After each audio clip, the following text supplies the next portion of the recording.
Jacob Beck on video. Jacob, how are you? I'm doing good.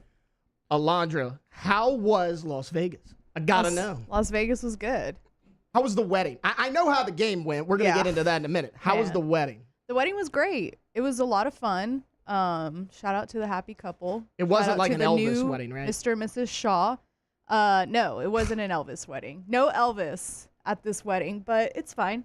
It was great. It was a good wedding. I thought of you on a Sunday morning because I had joked with you a bunch of times like, oh, they're getting married by Elvis. Yeah. They showed a video of LSU walking into their hotel, Yeah. and there was a guy in a purple and gold Elvis outfit my gosh. welcoming them to the thing, and I was like, Alondra needs to have these people marry her friends, but... There is like an Elvis at, like, during one of the breaks at the football game. Okay. Like on the field? Did you notice, I don't know if the camera ever panned to it, but there's like a little stage. Okay. Nah, I didn't on notice. like the left side of the stadium. Okay. Left from where I was facing on the stadium. And there's like during the breaks, they had like entertainment and like an MC and stuff. It was a lot. I wasn't a fan of it, but there was an Elvis that came out during one of the commercial breaks and was dancing on that little stage at Allegiant. I mean, he had enough time. Jesus, those commercial breaks were about 6 minutes long. Yes, they were awful. Guys, I watched the hot dog eating contest last night. Oh, Lord. And it was phenomenal. It was the Joey Chestnut one? The Chestnut versus Kobayashi. We're about to go to bed. It's like 10 o'clock.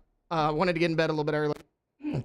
Victoria goes, Taylor, we forgot to watch the hot dog eating contest. No. Just joking. Yeah. And I was like, it was on Netflix, so it's probably still there. I'm going to put it on. The whole thing's like an hour and a half. I just fast forwarded to like the last 15 minutes. Beck knows the answer. Alondra, how many hot dogs did Joey Chestnut and Kobayashi eat? How many did each of them Together eat? or each? No, like how many did What's Chestnut the eat? average? The average? Like what is Joey? 72? Between the two, that's about the average. Okay, let's see. Chestnut won. I would say 90 hot dogs. Close. 83 in 10 minutes. Dang. It's the most he's ever done. Kobayashi had 67. Oh, he didn't do as well as he usually does then. No, well, he still did really well, like compared because he hasn't done a hot dog in like 4 years. It's been like forever since he's done one. But it was phenomenal. They were not allowed to dunk the hot dogs in the water. Yeah, like they do at the competition. Which good because that's disgusting. But they were basically stuff the glizzy, sip. Yeah, I mean, that was basically what it was. Kobayashi was like the first guy to do the dunking thing, and then after he started doing that, everyone else did. And so people were abusing it. They would like dissolve the buns in the water so they wouldn't have to eat as much. Also, didn't he used to have like the crazy like Yeah, he did. He had like a spiked up hair, yeah. Dude, he looked so boring up there. I was like, no way is that. He has like a buzz cut, just plain black hair. I was like, this sucks. Weird. This is why you lost, dude. Yeah. Dude was jacked though. He had the muscle shirt on. Oh yeah. Dude was jacked. If it was a fist fight, Kobayashi would have won that one easily. But Joey Chestnut, 83 hot dogs in 10 minutes. All right, let's dive in here. We're going to do this for about the first hour of the show. Then we got two LSU guests coming on in the 8 o'clock hour. We got Mike Scarborough from TigerBay.com, and then Zach Nagy from LSU Country and SI is going to hop on at 8:30. I want to kind of give my thoughts on this LSU-USC game. I know that this station talked about it ad nauseum yesterday. Obviously, we didn't really get a chance to dive into it a ton in this building because Matt was out yesterday. T-Bob and Jake were on location. You guys know, USC 27, LSU 20. Want to kind of look at what went wrong in this game. And the first thing that stands out to me, you always pull up the box score at the end of the game, right? And you're like, okay, where was the biggest outlier? Because when you look at team stats, everything was just about even. You actually outrushed USC, which surprised me. We'll get into that. The rushing numbers on paper looked a lot better than the running game did while you were watching the game. The thing that stood out to me was penalties. USC 6 penalties for about 50 yards. LSU 10 penalties for 99 yards. And honestly, USC declined about 2 of those because they got first downs anyways. Entirely too many penalties. Let's kind of break down the more boneheaded penalties, if you will. Kyron Lacey, the unsportsmanlike conduct after the touchdown. On the surface, you look at that and say, well, it was after the touchdown. The play still counts. It's not that big of a deal. I agree. But if you remember, that backed us up on the kickoff, and then the USC guy took that thing back all the way to about midfield. Aaron Burrell, the kicker, actually had to make that tackle. They wound up getting points on that drive because of that penalty. Major Burns, an unsportsmanlike conduct in the second half. Major Burns is too much of a veteran player to continuously make these mistakes. He's made them really his entire career. LSU's getting off the field. He's celebrating. He takes his helmet off on the field of play. There is no need to do that. Celebrate on the sidelines with your teammates. Don't take your helmet off and taunt the opponent on the field. That cost you. Will Campbell, Mr. Consistent, 2 false starts in that game. I also didn't think he was as aggressive as I thought he was. Emory Jones on the other side was a mauler all night long. Anytime the camera was facing Emory Jones, he was laying on top of one of the USC guys. I mean, he was excellent in this game. Will Campbell, I thought he left a little bit to be desired. Your inability to run the football. Now, I mentioned it. You go look at the team stats. LSU 117 yards rushing, 4.5 per carry. Outside of John Emery, who averaged 6 yards per carry, you did nothing. Josh Williams had a disappointing performance. Caleb Jackson, who we were all excited about, I know that he was kind of everyone's favorite to lead this team in rushing in this game. 6 carries for 18 yards. That is not going to get it done. The offensive line had absolutely no push up front, which is odd because they were excellent in pass blocking. Garrett Nussmeier, for the most part, had all the time in the world to throw the football. Again, the stats look better than it actually was. I thought that at times when you needed to pick up first downs on the ground, you failed to do it. It was one of those games where it was like LSU made plays until they had to make plays, and then they just couldn't do it. Again, the inability to put this team away. You had multiple opportunities to do it. Late in the third quarter, Garrett Nussmeier finds Aaron Anderson for that touchdown. It makes it 17-13. You're sitting there and you're like, okay, if this defense can get a quick 3 and out and get the ball back and score, you can put this team away. What does the defense do? They do their job. They get a quick 3 and out. And then you're like, okay, go down the field, make it 24-13 going into the fourth quarter. That's going to be tough to come back from. They couldn't do it. They had to settle for the field goal. That made it just a touchdown game. And then USC went down the next drive and scored that touchdown to tie it up. It was one of those things where it's like LSU didn't necessarily lose the game. USC won the game. What I mean is they capitalized on their opportunities. LSU at one point had the ball inside the 15-yard line 3 different times. They came away with a total of 6 points. You're not going to win a football game like that. You saw USC. Now, they struggled to move the ball. They actually had less rushing yards than you, which when I looked at the final box score, that shocked me because they were so good at it on that last drive. But they capitalized on your mistakes. They made their drives count. When they needed touchdowns, they got touchdowns. I thought that was a big deciding factor in this game. I also had a problem with the coaching in this game. I'm never someone to come up here and hoot and holler and complain about the coaching. I thought it left a lot to be desired. You have to let Garrett Nussmeier throw the ball downfield. That is his biggest strength. And when he did, he was accurate. He put the ball on the money. He hit his receivers in stride. Now, some of that's on him because he's got to look for the guys. He can't always settle for his check down. Jacob Hester gets up here all the time and talks about Derek Carr being checked down Charlie. He is. So some of that is on Nussmeier, but honestly, a lot of that was quick design play calls. It is designed to go 5-6 yards when you need 8 yards to convert the first down on third down. You have to get it beyond the sticks on third down. You took the ball out of his hands in the second half, it seemed like. He was delivering the ball excellent in the first half. You're rolling. It was almost like the coaching staff was waiting for Garrett Nussmeier to make one of those mistakes. And they were like, hey, he's played a really good game. Let's dial it back a little bit before he makes that mistake. You cannot call games like that. In games like this, you have to be aggressive. You also tried to force a running game that wasn't there. You talked about it. It looked better on paper than it actually was, but it was the way you used it. On 3rd and 2, when you knew you were having trouble running it up the middle, Nussmeier's been great at the short passing game that you've called. You ran it up the middle again. Kamorian Pimpton gets beat on a block. The defensive end crashes down. You actually lose a yard. You had to punt there. That happened multiple times in the game. We talked about failing to convert inside the red zone. First drive of the game that happened because you failed to be able to run it when you had to. You were put behind the chains because of the penalties. We talked about the false starts. We talked about the motion penalties, all the unsportsmanlike conduct. You're already behind the chains. You have to be more aggressive. You can't just put the ball on the ground and settle for these short passes. You also have to find a way to get Kyron Lacey the ball in the second half. He finished the game 8 catches, but I believe 6 of them were in the first half. I mean, he was unguardable in the first half. You went away from that. Now, again, how much of that is on Garrett Nussmeier? How much of that is on the play calling? But beyond that, you have to get your playmakers. Let's say they decided to double cover him in the second half, and you couldn't get the ball to him downfield.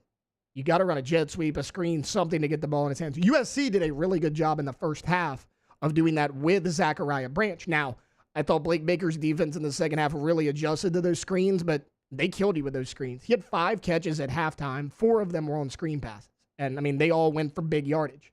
That is a perfect example of how coaching staffs dial up plays to get their playmakers balls in space. You didn't do that with Kyron Lacey.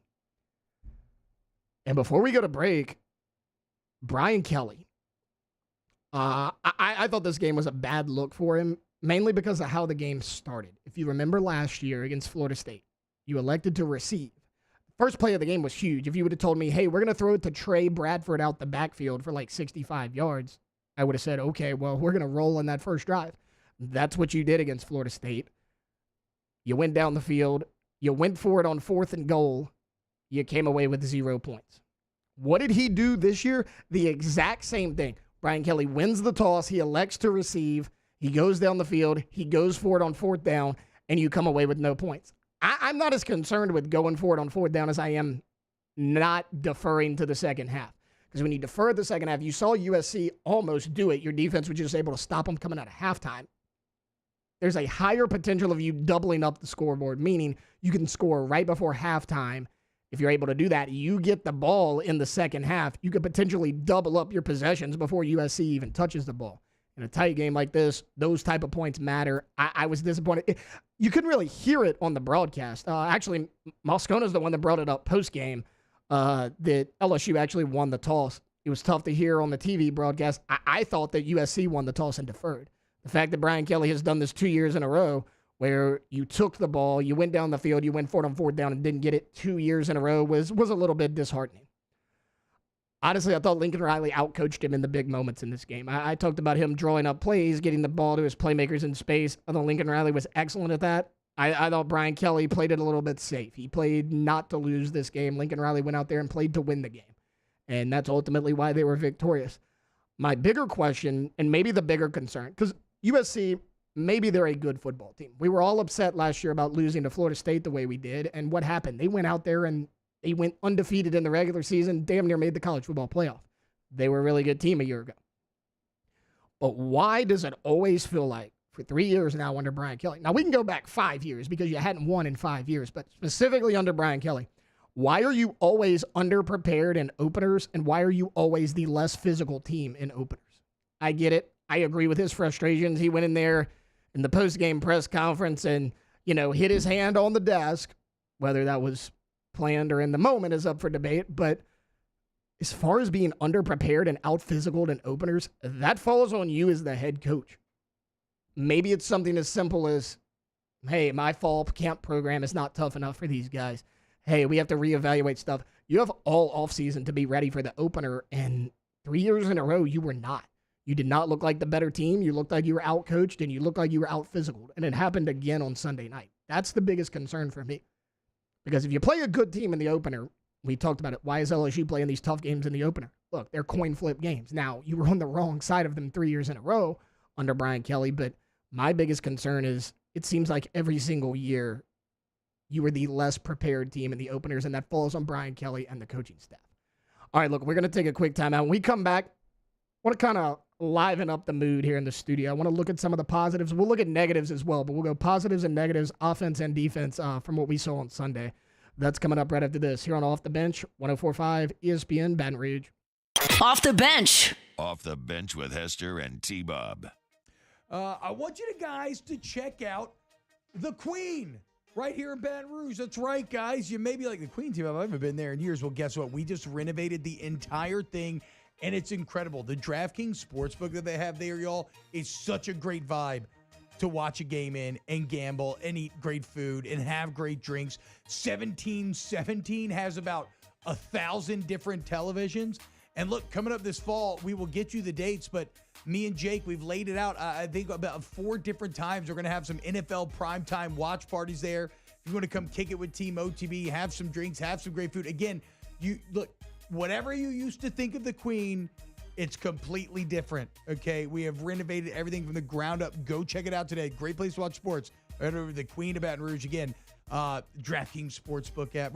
They even got Shaq's place in there. Big Chicken. Big Chicken. Let's the go. 3 Walks Noodle Bar. It's all for you at the Queen. It's an everyday thing here. We work horses in the mornings and we work on the property during the day, and without these John Deere tractors, it'd almost be impossible to keep up with the place. I've dealt with some of the other colors and stuff, and I never really got the response back that I get from John Deere, We really enjoy dealing with Sunshine. They're good people. They always check on us and make sure our equipment's running, and we love them. Flip the switch and learn more about what it means to be powered by Sunshine at sunequip.com.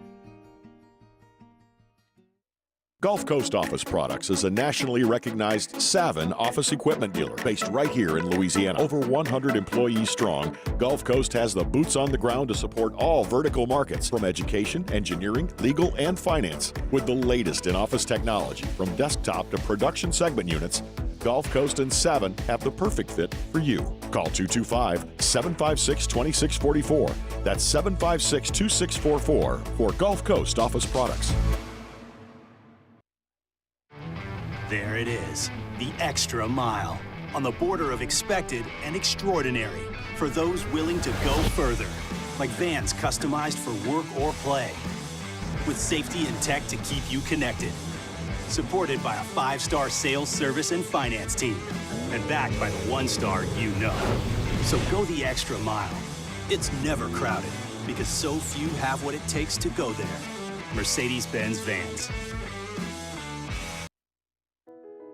I've been doing business with Luba for 25 years. They're dependable, trustworthy. It's just the attention to detail with our clients. Our folks have years and years of experience. They're highly trained professionals, but many companies have that asset. What I'd like to think makes Luba a bit different is that we use those talents in a way that truly is dedicated to serving the needs of the folks who depend on us.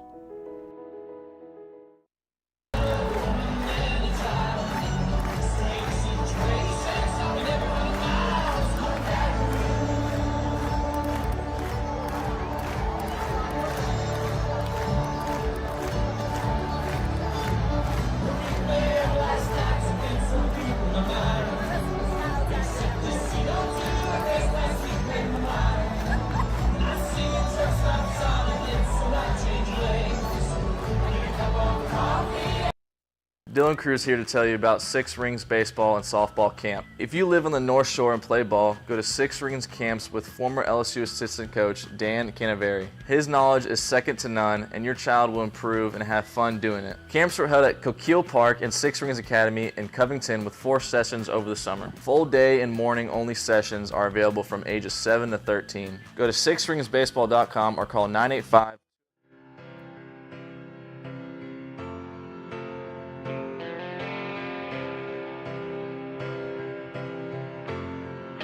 Welcome back to Off the Bench with Hester and T-Bob.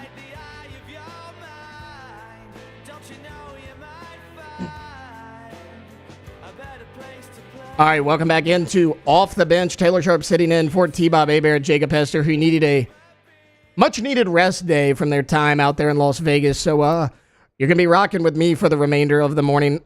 I mentioned it going into break. Want to talk a little bit positives, negatives, both sides of the ball, and I'll start with the positives. Garrett Nussmeier, obviously, 76% completion percentage, over 300 yards, 2 touchdowns, basically no turnovers. I understand that an interception is going to show up in the stat sheet. That game was over anyways. USC had everybody back there. That ball's accurate. Mason Taylor catches the ball. He gets tackled instantly. I mean, that interception does not matter. So basically no turnovers in that game. Not any that hurt you anyways. He was sharp. He seemed in command of the offense. Very accurate with the ball for the most part. The biggest issue for me, we talked about it last segment, he threw to his checkdowns a little bit too much. However, how much of that is on him? How much of that was the play calling and game plan? That's something that we as fans, media members, analysts, we're not going to know because we weren't in that locker room pregame, halftime. We don't know what the game plan was, but I do think he went to the checkdowns just a little bit too much. Kyron Lacey looked like a legit wide receiver number 1. You saw flashes of it in fall camp, but we just had not seen it in a game. He made flashes last season, but he was the third option behind Malik Neighbors and Brian Thomas. USC could not guard him the majority of the game. Now, again, you have to do a better job of getting him the ball in the second half, but I thought he was virtually unguardable in the first half of that football game. Mason Taylor played very well. Also played his role perfectly. He was a really good underneath target. We've seen him do that his whole career. Nothing he did on Sunday night surprised me. He was a lot better yards after catch, though, than I thought he was going to be. You know, Mason Taylor's typically that check down guy, that sure-handed guy. He showed some athleticism after the catch that I enjoyed seeing because I think he's going to need to do that a lot this year. The O-line pass blocking.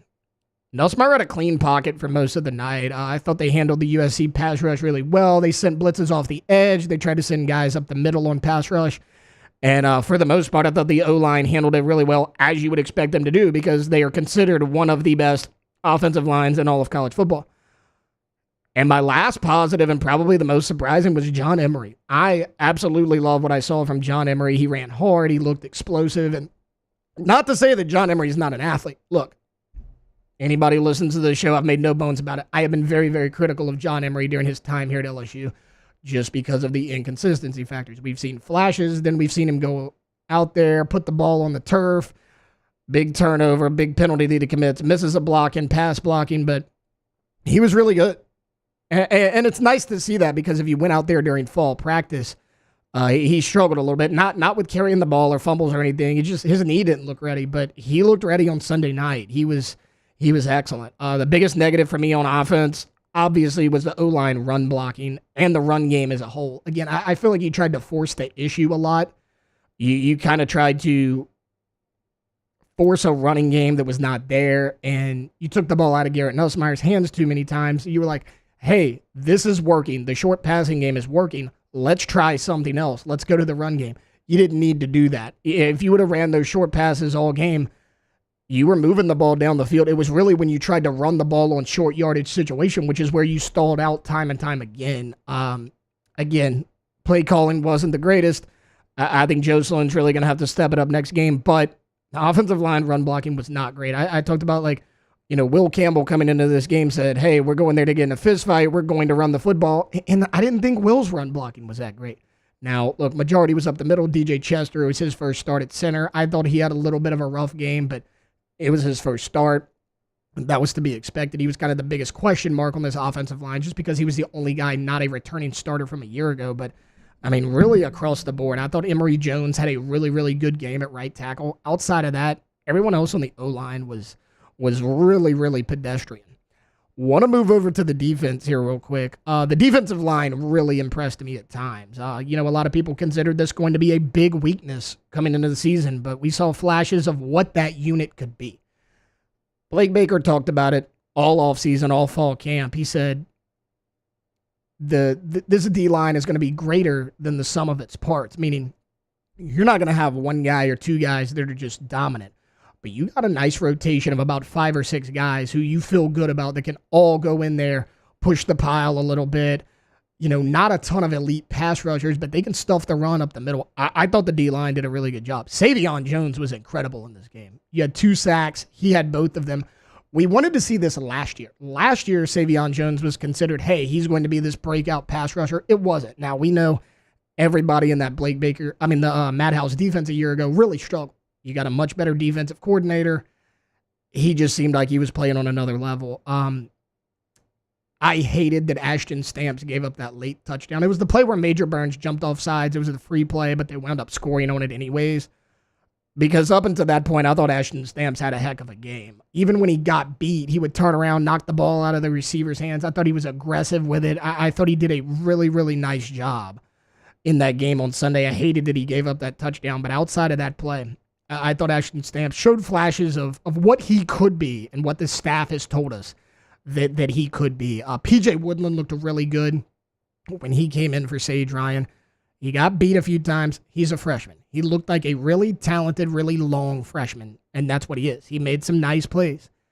He needs more opportunity to take that job on the outside. I thought he was going to take that job. He looked really good in fall camp. The coaches raved about him all spring. He was one of the few freshmen that was here in the spring and carried over. So he's been in this program about 6-7 months now. So I really think he needs more opportunity to take that job. The biggest negatives for me, Jordan Gilbert had a surprisingly rough day. I say surprisingly rough day because during fall practice, he was your most consistent safety. It was really, hey, is it going to be Deshaun Spears or Jordan Allen next to him? Are they going to move Sage Ryan back to safety? Jordan Gilbert was the one constant. I thought he had a really rough day. I thought Jordan Allen was actually the better of the two safeties on Sunday. You saw Jordan Gilbert out there. He actually got ejected. He's the one that got ejected for targeting late in that game on that sideline catch that put him, right there on field goal range. Now, they wound up scoring a touchdown, but that play was a killer there. Sage Ryan cannot play corner. I appreciate Sage Ryan. He's done a lot for this team. He cannot play outside corner. We kind of knew that going into the year. And you go out there in fall practice and you're like, why is Sage Ryan playing corner? I get it. The Zy Alexander injury has a lot to do with this. You have to try somebody else, whether it's P.J. Woodland, whether it's a J.K. Johnson, which, I was talking to Alondra and Beck before the show. Like, J.K. Johnson did not play in this game. And he was so active during fall. He was pointed out by Blake Baker multiple times as a guy who had really been making strides. I don't think he played a snap. You look at the box score, he didn't have a single tackle. I did not see him out there. Brian Kelly said nobody was unavailable. I was wondering, like, hey, did he get into a little bit of trouble? Was he injured? Like, what's the deal here? Brian Kelly said everyone was available, so maybe it was just a game plan thing. They didn't feel comfortable throwing him out there, but the thing about Sage Ryan that I do want to defend him on here a little bit, he's taken a lot of criticism here at LSU, and I get it. He hasn't lived up to the 5-star billing, but at the same time, Sage Ryan came to LSU to play safety. He's really yet to do that. As soon as he comes in, he wins the starting spot at nickel. He plays that multiple years. You had kind of hit and miss, kind of mixed reviews there. Then out of necessity, last year you move him to corner. In the spring, he looked really good at safety for the most part in the spring, but because of injury, you once again had to move him back to corner. So while it's been mixed reviews on Sage Ryan, he has played out of position for 4 years now here at LSU. He has not yet been able to play that safety spot that's really his natural position. So while he struggled, I'm not going to give him a total pass, but also, like, he's not used to these spots. He's doing whatever he can try to do to help the team win. So tip of the cap to him. I don't see him as an outside corner for the remainder of the season. All right, look, we're going to take a quick timeout. When we get back, I want to break down LSU's remaining schedule. What could be the win-loss total for this team rest of the year? It's not as great as some people might hope. We're going to get into that coming up right here on Off the Bench, 104.5 ESPN Baton Rouge. Off the Bench. Hey, remember Community Steel Co. To all your steel needs, go to communitysteelco.com, communitysteelco.com. They're over there in Gonzales, Louisiana. They're open right now. Get in touch with them. This is personal. This is business. This is purlin. This is tubing. This is sheet metal. These are metal buildings. Any steel accessories, all manufactured right there on site, straight from the wholesaler. You get the best prices. You get the best customer service. You get a human, local sales team that gives a damn. You form relationships. CommunitySteelCompany.com.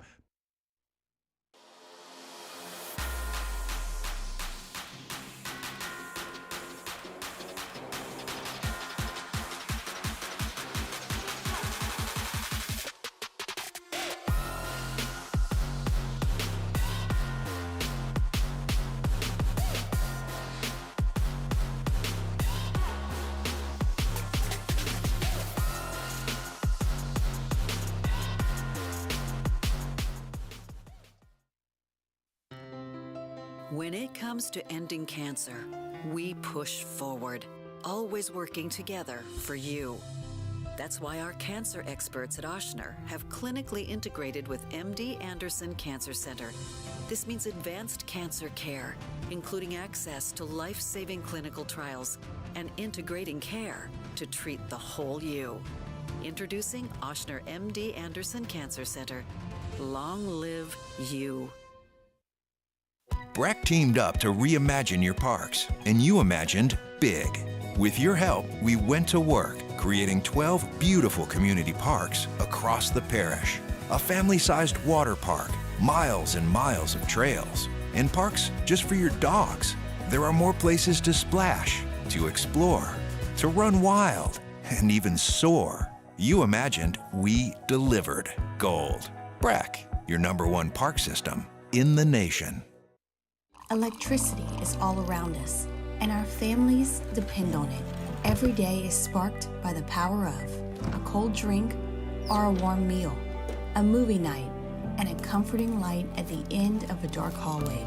From sunrise to sunset, playtime to bedtime, Our team is ready to take care of your electrical needs. Even in the case of an after-hours emergency, the light in your life shines brighter with Mr. Electric.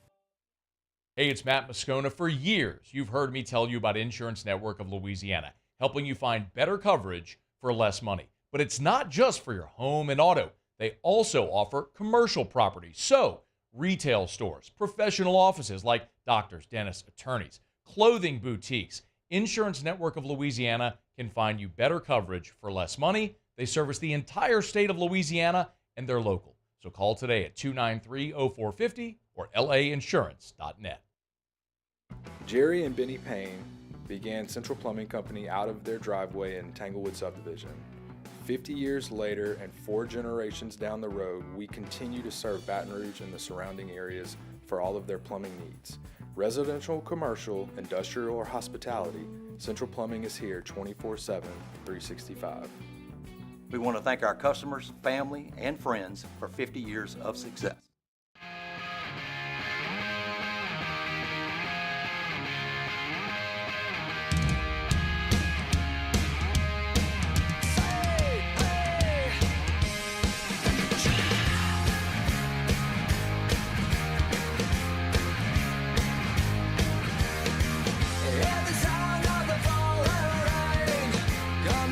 Welcome back to Off the Bench with Hester and T-Bob. Accutin of Baton Rouge. Minnesota doesn't know, like, am I maroon? Am I purple? They exist somewhere in between. I don't like it. You love that color. I love that color. Yeah. Because I like Wyoming's Garnet? uniforms a lot. I don't know. I like Wyoming's uniforms, and that's what they are. No, they're brown. Okay, but Minnesota's brownish. We'll talk about it after this. Go to Accutin Baton Rouge, AccutinBR.com, all your AC, heat, and electrical needs. Go look at the reviews, guys. Have them out to your home. They're going to do everything they can to make sure your problem is fixed correctly, efficiently, and immediately. And you're going to see why service to the highest degree is at the core of everything that they do. If you want to look into a whole home generator as we change seasons here, storm's coming, well, they can give you a free estimate, lay out exactly how it works at Accutin Baton Rouge.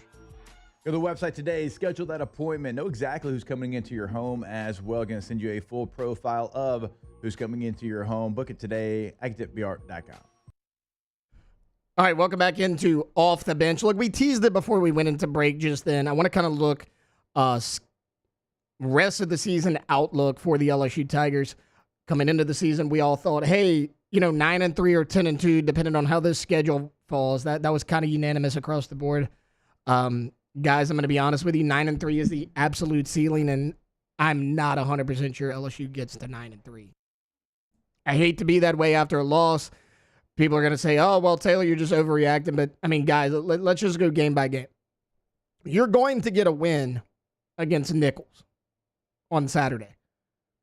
Alondra, write this down. We can call in the police report now if something happens to guarantee. If LSU loses to Nichols on Saturday, I am burning this building down. Oh. Because there is no point in us doing a radio show anymore if LSU loses to Nichols. Okay, so if something happens to the building Saturday night. Are you pulling like this Florida State guy that said he'd eat dog crap if Florida State lost to Boston College? Is that what you're doing right now? I forgot about. I'm not going to advise against this. I don't have to do anything. Like, I'm going to go to jail. I don't have to eat anything bad. I'm not going to eat, all that. By the way, that guy has to do that now. We're going to get into that a little bit later. But, okay, you're going to beat Nichols. I think you beat South Carolina on the road. South Carolina looked really bad against Old Dominion. I mean, they got a 23-19 win over Old Dominion at home. Yes, that game is on the road at Williams-Brice Stadium. I don't see how you lose that game. So, 2 wins right there. UCLA is coming into Baton Rouge. They were not super impressive on Saturday either. I'm going to go ahead and give you a win on that one. But that one's iffy for me. So that's you're 3-1 at this point. You're going to beat South Alabama to move to 4-1. On October 12th, Ole Miss comes into Baton Rouge. And I get it. It is inside Tiger Stadium. It is in all likelihood going to be a night game on October 12th. After what Ole Miss did on Saturday and what you showed on Sunday, I cannot pick LSU to win that game. I can't do it. So I'm going to chalk that one up as a loss. So you are now 4-2. You got Arkansas on the road October 19th. Not sure Sam Pittman's even going to be the head coach in that game. I think you're going to win that game and move to 5-2. Texas A&M and Alabama. Texas A&M is one of your toss-up games left on your schedule. This will depend on if you go 9-3 or somewhere in 8-4, 7-5. That's a toss-up, but honestly, it's at College Station. Their offense looked really bad on Saturday, but their defense was really good. That's going to be a strength-on-strength, weakness-on-weakness game. I'm going to have to give Texas A&M the edge just because it was at College Station. And everyone who listens to the show knows how difficult that was for me to just do because I absolutely hate Texas A&M. But that's a toss-up game. I'm going to lean A&M, but we'll just call that one a wash. You're not beating Alabama. It's not happening. I have been critical of Jalen Milroe as a passer. I think that point still stands. They're going to run the crap out of the ball just like they did on Saturday. You got Justice Haynes and Jam Miller as your two-headed monster in the backfield and probably the best running quarterback in all of college football. USC kind of gashed you a little bit at the end of the game running the ball. You're going to lose that game. That's 3 losses right there. You're going to beat Florida because they're a train wreck. Billy Napier is probably not going to be the coach by the time you face them. I'll give you a win against Vanderbilt.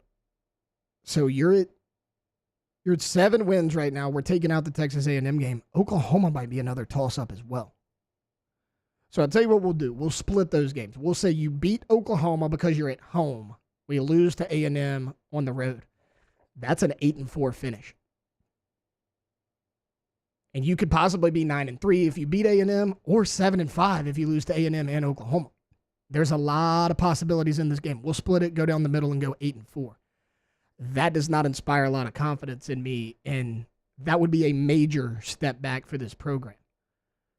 Again, we all talked, hey, year 3 under Brian Kelly, which is understandable. I mean, he was at Central Michigan for 3 years. His 3rd year was his best year. He left, took the Cincinnati job. Cincinnati, he went 9-3, 10-2, 12-1, left, took the Notre Dame job. Had solid seasons in Notre Dame, years 1 and 2. Year 3, he went to the national championship. That was the Manti Te'o team. Now, they got rolled by Alabama in the national championship, but that was when Saban had that thing in Tuscaloosa firing on all cylinders. The point is, Brian Kelly went undefeated in the regular season and played for a national championship that year.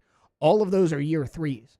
So everyone thought this was going to be the year. Yes, you replace Malik Neighbors and Brian Thomas. You lose your Heisman winner in Jaden Daniels, but this team was so deep. I think their receiving core is fine, and you felt good about Garrett Nussmeier. You said, we've seen him play. He's a very talented quarterback. He's been in this program for 4 years now. He's not your normal first-year starting quarterback, and I thought he played well on Saturday. It's so weird, or on Sunday, when you look at that game, if you would have told me Garrett Nussmeier completed 76% of his passes, threw for 300 yards, multiple touchdown passes, no turnovers, and then on the flip side of things, the defense showed so much promise. They held USC to under 30 points. If you would have told me both of those things happened, I would have said LSU wins that game by multiple scores. You held them to under 30, and Garrett Nussmeier let it rip and was super efficient. Like, no problem. Because those were kind of our 2 biggest concerns, right? How's the secondary and the defense as a whole going to hold up? And then is Garrett Nussmeier going to turn the ball over? Neither of those things happened, and you still lose the game. It goes back to those missed opportunities, the inability to put the team away. I'm telling you right now, you go down the field, we'll go back to that 17-13 when it was Nuss to Aaron Anderson to take that lead. Then you get that 3 and out. You go down the field and score a touchdown to make it 24-13. That's the end of the game right there. You have all the momentum in that game. USC is deflated. It is a double-digit deficit in the 4th quarter. I don't think USC comes back from that because then you could just run the ball even more like you wanted to so often, but you could put in John Emery. He was effective on the ground. And you could kind of lean on them a little bit. They looked like they were getting tired at the beginning of the 4th quarter, but USC just flipped the switch. And it was a switch that you did not flip all night long. Again, I mean, if you're looking at an 8-4 outlook, we'll give them the easy wins, but you go to Ole Miss. I mean, you struggled with Miller Moss. He completed a bunch of big passes downfield. Tell me why Jackson Dart's not going to do that. Now, you're allowed to get better as the season goes on. We all know that. LSU will get better as the season goes on. But Jackson Dart in his 3rd year under a Lane Kiffin system, we know how good of a play caller Lane Kiffin is. You struggled with Lincoln Riley's play call, and I think the only person who rivals Lincoln Riley in terms of offensive play calling is Lane Kiffin. Texas A&M, I mean, if you struggled to run the ball against that USC front, if anybody watched Texas A&M on Saturday night, they lost, shocker. But that defensive line looked legit. mean, that was by far the strength of their team. They were as good as advertised, honestly, better. In my opinion, that is the best defensive line in college football, at least from what we saw in week 1.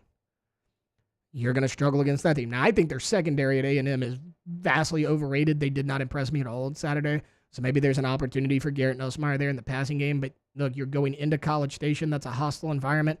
That's a coin flip game. I don't think you beat Alabama just because I think they're going to control that clock. They're going to pound the ball, and their offensive line looked good. I get it. It was Western Kentucky, but, I mean, they're going to run into that defensive line. Yeah, LSU's D-line played okay against USC, but how are they going to hold up throughout the whole season? We know there's not a ton of top-tier talent there. You got some nice depth pieces, but what happens as the season goes along, people get dinged up, they get injuries. What is that D-line going to look like once you get to the Alabama game? They're going to lean on that heavily. I'm looking for wins here. I think 9-3 is the ceiling. 8-4 seems more likely. And you hate to say that because there was so much promise going into the year. I still have confidence in this team. I still think it's going to be a fun season. I think you're going to win a lot of close football games. I think Garrett Nussmeier is going to be great. If Sunday was any indication, Kyron Lacey and Mason Taylor are going to put up a lot of yards. They're going to catch a lot of passes. We're going to have some fun watching LSU football this year. But you can still make the college football playoff. You get one loss, though. You got to go between your main games, right? Your toss-up games. Alabama, A&M, Ole Miss, Oklahoma. You got to win 3 of those 4. Because you can only lose 1 game. And that's to say that you win the rest of the games on your schedule. But those 4 games, you got to go 3-1. Because you're not getting into the playoff at 9-3. It's not going to happen. 10-2, I believe, is the absolute floor. That's why LSU was ranked 12 or 13, depending on what poll. A lot of people are like, hey, if this falls in LSU's direction, they're going to go 10-2. If it falls this way, you're going to go 9-3. And 9-3 seems like the more likely outcome to me, maybe even 8-4. You can do it. You can get to 10-2 and make that playoff, but you're going to have to show a lot of improvement. You're going to have to win a lot of really close football games. All right, look, we're going to take a quick timeout. When we get back, we're going to look at college football as a whole. Everyone's depressed about the LSU game. I get it. There were a lot of big-time games, and people made some big-time plays. We're going to give out some helmet stickers when we get back. We're going to highlight 3 or 4 guys across college football who really had a good opening weekend. That's coming up on the other side of this here on Off the Bench, 104.5 ESPN Baton Rouge. Off the Bench.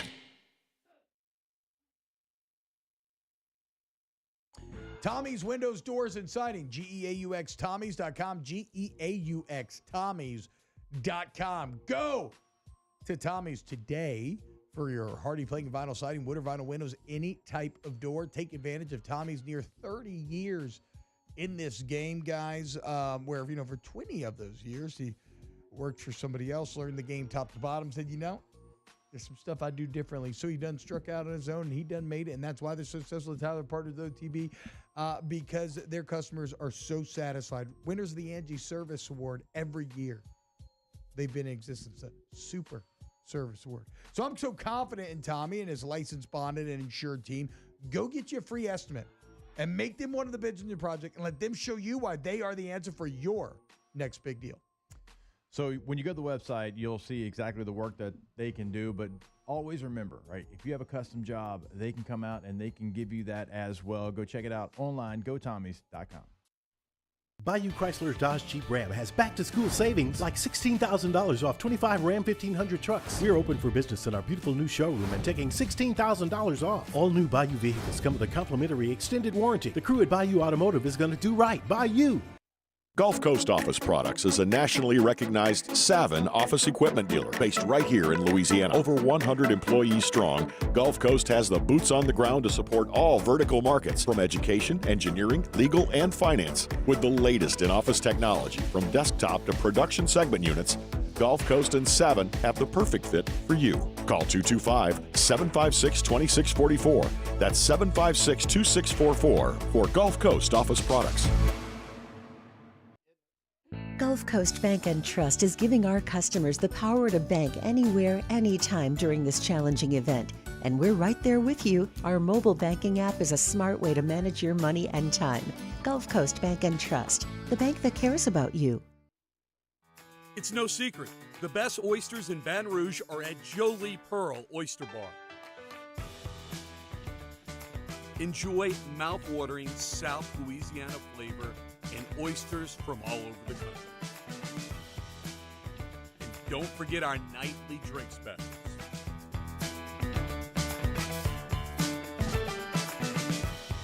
Jolie Pearl Oyster Bar, located in downtown Baton Rouge.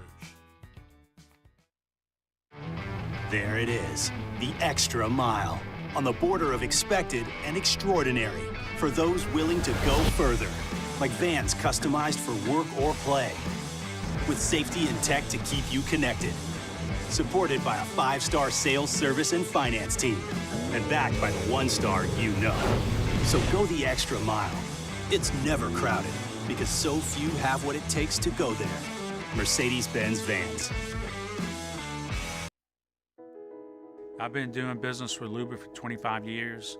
They're dependable, trustworthy. It's just the attention to detail with our clients. Our folks have years and years of experience. They're highly trained professionals, but many companies have that asset. What I'd like to think makes Luba a bit different is that we use those talents in a way that truly is dedicated to serving the needs of the folks who depend on us.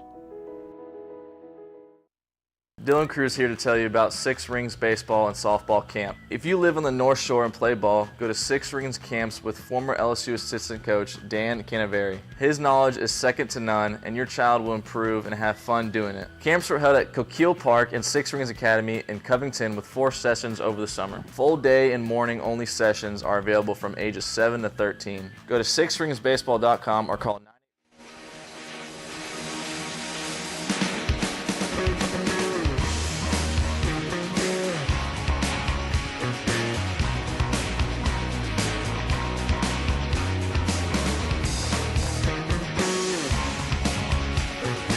Welcome back to Off the Bench with Hester and T-Bob. Welcome back into a Tuesday edition of Off the Bench. Taylor Sharp sitting in for Jacob Hester and T-Bob Hebert, who wanted a little, what are we going to call it, relax day, recovery, detox day, whatever it is. I am sure T-Bob had himself a heck of a time out there in Las Vegas. It's so funny. I was talking to T-Bob. You were already gone, Alondra's last Thursday. And I was like, hey, put it on our Instagram story. I was like, what's your party to chill ratio going to be out there in Las Vegas? And T-Bob basically said, I'm going to be calm until I have to work.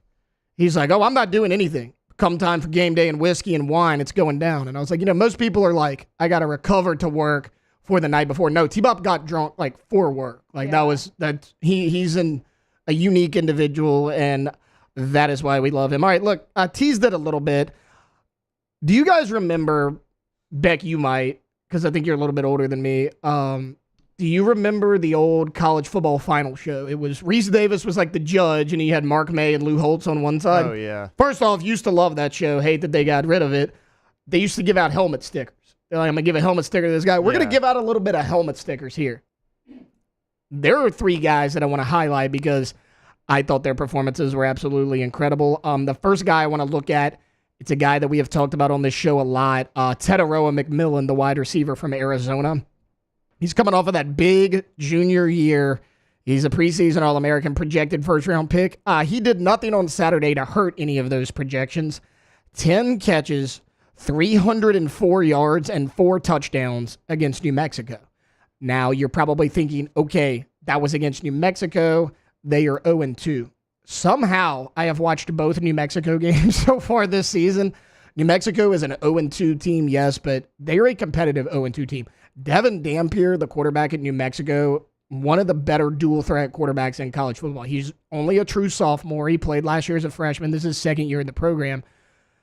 Really solid player, and Teteroa McMillan tore up that defense, and he needed to because the New Mexico offense put up some points. He is 6'5", 210 pounds. When you watch Teteroa McMillan play, he beats DBs deep. Noah Fafita, who's a really good quarterback, gets in the ball out there. He threw him a couple crossing routes, made a man miss, and just outran the rest of the defense. All of that at 6'5", 210 pounds.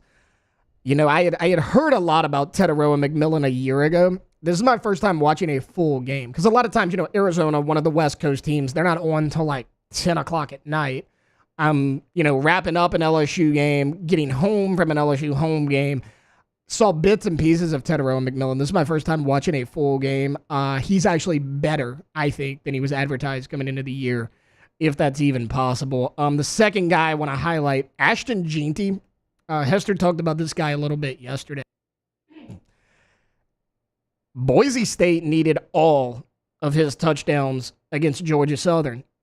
This was not a blowout game. It was 56-45, so a high-scoring game. They needed all the points they could get. Ashton Jeanty, 20 carries, 267 yards. First off, think about what I just said. 20 carries, 267 yards. That's almost 14 yards a carry. Now, we've seen a couple long runs, and it's like, oh, well, this guy had 5 carries for a 15-yard average. Ashton Jeanty did that with 20 carries. A 77-yard long run. 6 touchdowns.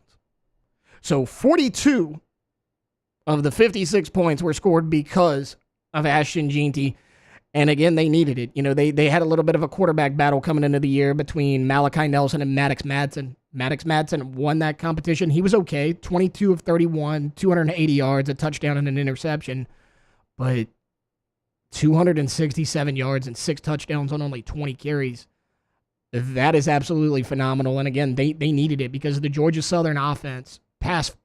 J.C. French at Georgia Southern threw the ball for over 300 yards. He threw for 322 yards and 2 touchdowns. He was really good. They also had 4 touchdowns on the ground. Georgia Southern moved the ball at will against that Boise State defense. But Ashton Jeanty just would not be denied.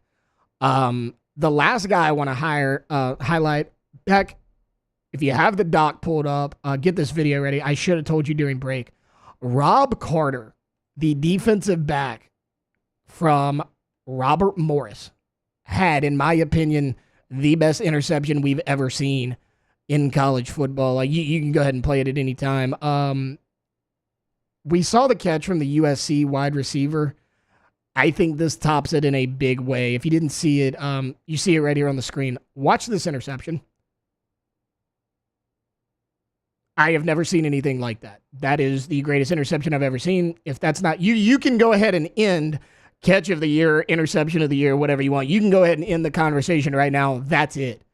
There's no question about it. I mean, he jumps up in the air, somersaults over the defender, comes down with it, one-handed the entire way. 360, like in the air. It was incredible. And, I mean, you can see right there, that was a tight game at that point. Robert Morris playing up in competition against Utah State. His team needed it, and he came through in a big way. So those are my 3 helmet stickers. We got Teteroa McMillan, the wide receiver from Arizona State. He had 304 yards and 4 touchdowns, almost 5 touchdowns. You go watch that game. He got tackled at the 1-yard line. He would have had 5.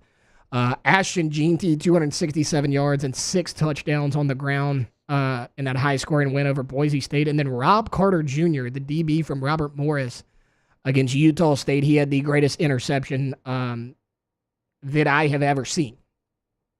All right, look, that's pretty much going to do it for hour number 1. Want to give you a quick recap of what we hit on. I kind of gave my biggest overall takeaways of the game, what really went wrong for LSU on Sunday night against the USC Trojans. Then we kind of highlighted positives and negatives on the offensive and defensive side of the ball because I think there were a lot of both. There were certainly some negatives. There's always going to be negatives after a loss, but there were some players that really stood out and I thought had a nice performance. Then I kind of went game by game, broke down LSU's remaining schedule. What could their record be? 9-3, 8-4. Is it going to be even worse than that? There's honestly endless possibilities moving forward. It depends on how this team responds to this opening weekend loss. And then we just gave out some helmet stickers. Coming up in hour number 2, I want to look at some of the top 10 teams across the country. How did they perform? Who shined? Who underperformed? Who were we maybe slept on a little bit going into the opening weekend that really impressed? And then some head coaches on the hot seat as well. No, Brian Kelly is not on that list. I do have 3 guys, though, that I want to highlight. At 8:15, Mike Scarborough of TigerBait.com is going to join us. I want to get his thoughts on that game. And then 8:30, Zach Nagy. We're going to talk some LSU, but I really want to look at the SEC as a whole. Which teams stood out to him in week 1? We're going to do a Florida State versus Boston College recap. That's all coming up. And then hour number 3 is basically going to be all New Orleans Saints. We got Nick Underhill at 9 a.m. as we do every Tuesday morning. We're going to look at the Saints schedule as well. So all that is coming up. We got 2 more hours for you here on this Tuesday. Don't go anywhere. We'll be right back. We're going to look at some top 10 teams. That's coming up on the other side of this as we kick off hour number 2 of Off the Bench. 104.5 ESPN. Off the Bench. Go to Pinnacle Exterior Construction, PECbuilt.com. PECbuilt.com. I like many things. I like video games. I like collecting miniatures. I like model trains. I like all of this. But what it does mean is that I'm not very handy. But I would still love to have I think we all know you're not very handy. an outdoor kitchen of my dreams. 9-inch king, not to brag. I would love to have turf installed inside, maybe a pool. The point is, I don't have to build it. Any size or type of fence, I go to Pinnacle. They build the spaces, I build the memories. That could be you. Take advantage of it. Go look at the online gallery, PECbuilt.com. When you go to the website, always remember residential and commercial, home or business, they can do it all for you. What T-Bob just laid out, artificial turf is something you've been thinking about. They can give you that putting green in your backyard, PECbuilt.com.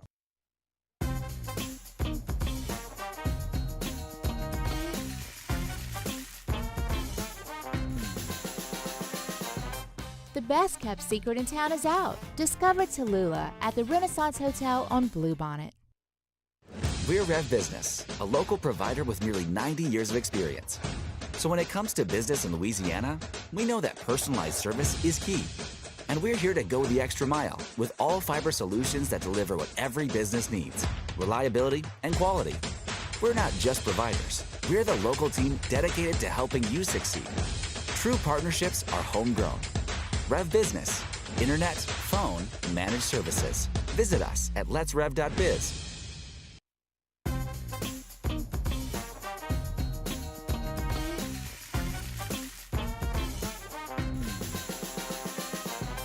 The best kept secret in town is out. Discover Tallulah at the Renaissance Hotel on Bluebonnet. It's an everyday thing here. We work horses in the mornings and we work on the property during the day, and without these John Deere tractors, it'd almost be impossible to keep up with the place. I've dealt with some of the other colors and stuff, and I never really got the response back that I get from John Deere, We really enjoy dealing with Sunshine. They're good people. They always check on us and make sure our equipment's running, and we love them. Flip the switch and learn more about what it means to be powered by Sunshine at sunequip.com.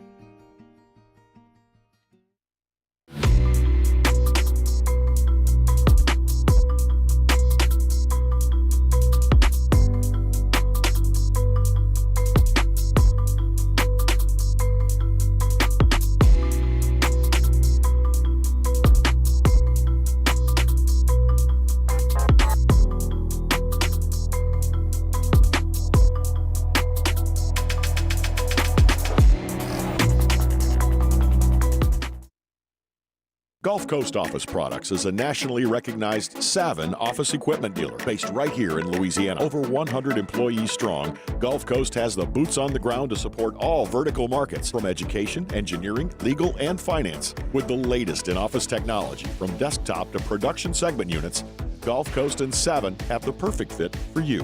Call 225-756-2644. That's 756-2644 for Gulf Coast Office Products. Electricity is all around us, and our families depend on it. Every day is sparked by the power of a cold drink or a warm meal, a movie night, and a comforting light at the end of a dark hallway. From sunrise to sunset, playtime to bedtime, our team is ready to take care of your electrical needs. Even in the case of an after-hours emergency, the light in your life shines brighter with Mr. Electric. Hey, it's Matt Moscona. For years, you've heard me tell you about Insurance Network of Louisiana, helping you find better coverage for less money. But it's not just for your home and auto. They also... Let's go! All-Star Toyota presents Off the Bench with Jacob Hester and T-Bob Hebert. Yeah! Off the Bench with Jacob Hester and T-Bob Hebert. Hey, they said I gotta come off the bench. Now, here's Jacob Hester and T-Bob Hebert.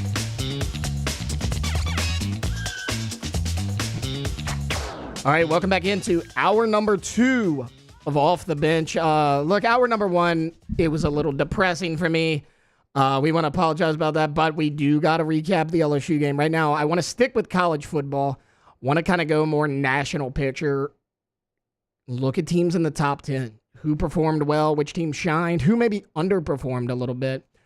And I'm going to start with the number one team in the country, the Georgia Bulldogs. They were dominant in the second half. They kind of sleptwalked through the first half. It was 6-0 at halftime, and you looked at it and you're like, hey, Clemson's defense is holding up really well. Their linebackers in front seven are as advertised with Barrett Carter and those guys. And then the second half came, and Carson Beck just flipped the switch. And he found receiver after receiver. London Humphreys, who we haven't even talked about that much preseason, wound up being Georgia's leading receiver. They leaned on their running game a lot more. They finally got that going. You saw the talent disparity in the second half of that game. That tells you that Clemson has enough talent to hang with Georgia for about half of a football game. Because if you would have looked at it and said, hey, it's 6-0 at halftime, Georgia's going to win this game by 31 points, I don't think anyone would have agreed with you, but that's exactly what happened. Georgia gets a 34-3 win over the Clemson Tigers in Atlanta. They look like the real deal once again. That defense probably will be the best defense in all of college football because I think they probably have the best defensive coach in all of college football in Kirby Smart. Not a good look for the Clemson Tigers and Dabo Swinney, who we will get to in a minute, but really, really good performance from Georgia, who I thought was kind of toying with Clemson in the first half. They committed a lot of penalties. They had some just boneheaded plays that they made in the first half that a Kirby Smart coach team does not normally make. I think it just took them a little while to wake up. I want to shift right now to Penn State. Penn State, as far as ranked teams go, we were kind of all over the place with them because, they've been hyped up for quite some time. How is Drew Aller going to look? They had high hopes for him a year ago. He kind of underperformed. They were really impressive against West Virginia. If you listen to this show enough, you know that me and T-Bob love West Virginia. Garrett Green is a guy that we've been high on. I thought Garrett Green could cause this team some problems. Now, I thought Penn State was going to win, but I thought they were going to keep it relatively close. Penn State's defense shut Garrett Green completely down. That run defense was the number one run defense in college football in 2023. It might be again here in 2024. Because if you go look at the box score, they got 2-3 really good running backs. Garrett Green's able to run.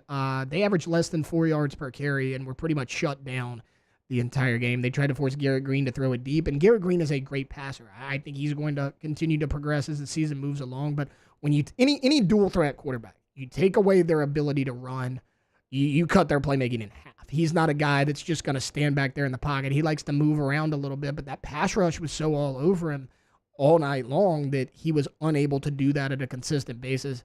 I really liked what I saw from Penn State. Drew Aller, he was efficient. He had good command of the offense. That was a big question mark coming into the year. I didn't think he looked dominant. Was he a top 5 quarterback in all of college football? No, but I don't think they need Drew Aller to be a top 5 quarterback in all of college football in order to be successful this year and get into that playoff. They need somebody who's going to be efficient, who's not going to turn the ball over a ton, who knows how to run the offense, and that's exactly what Drew Aller looked like against West Virginia. And look, West Virginia can be a hostile place to play, and Drew Aller went in there.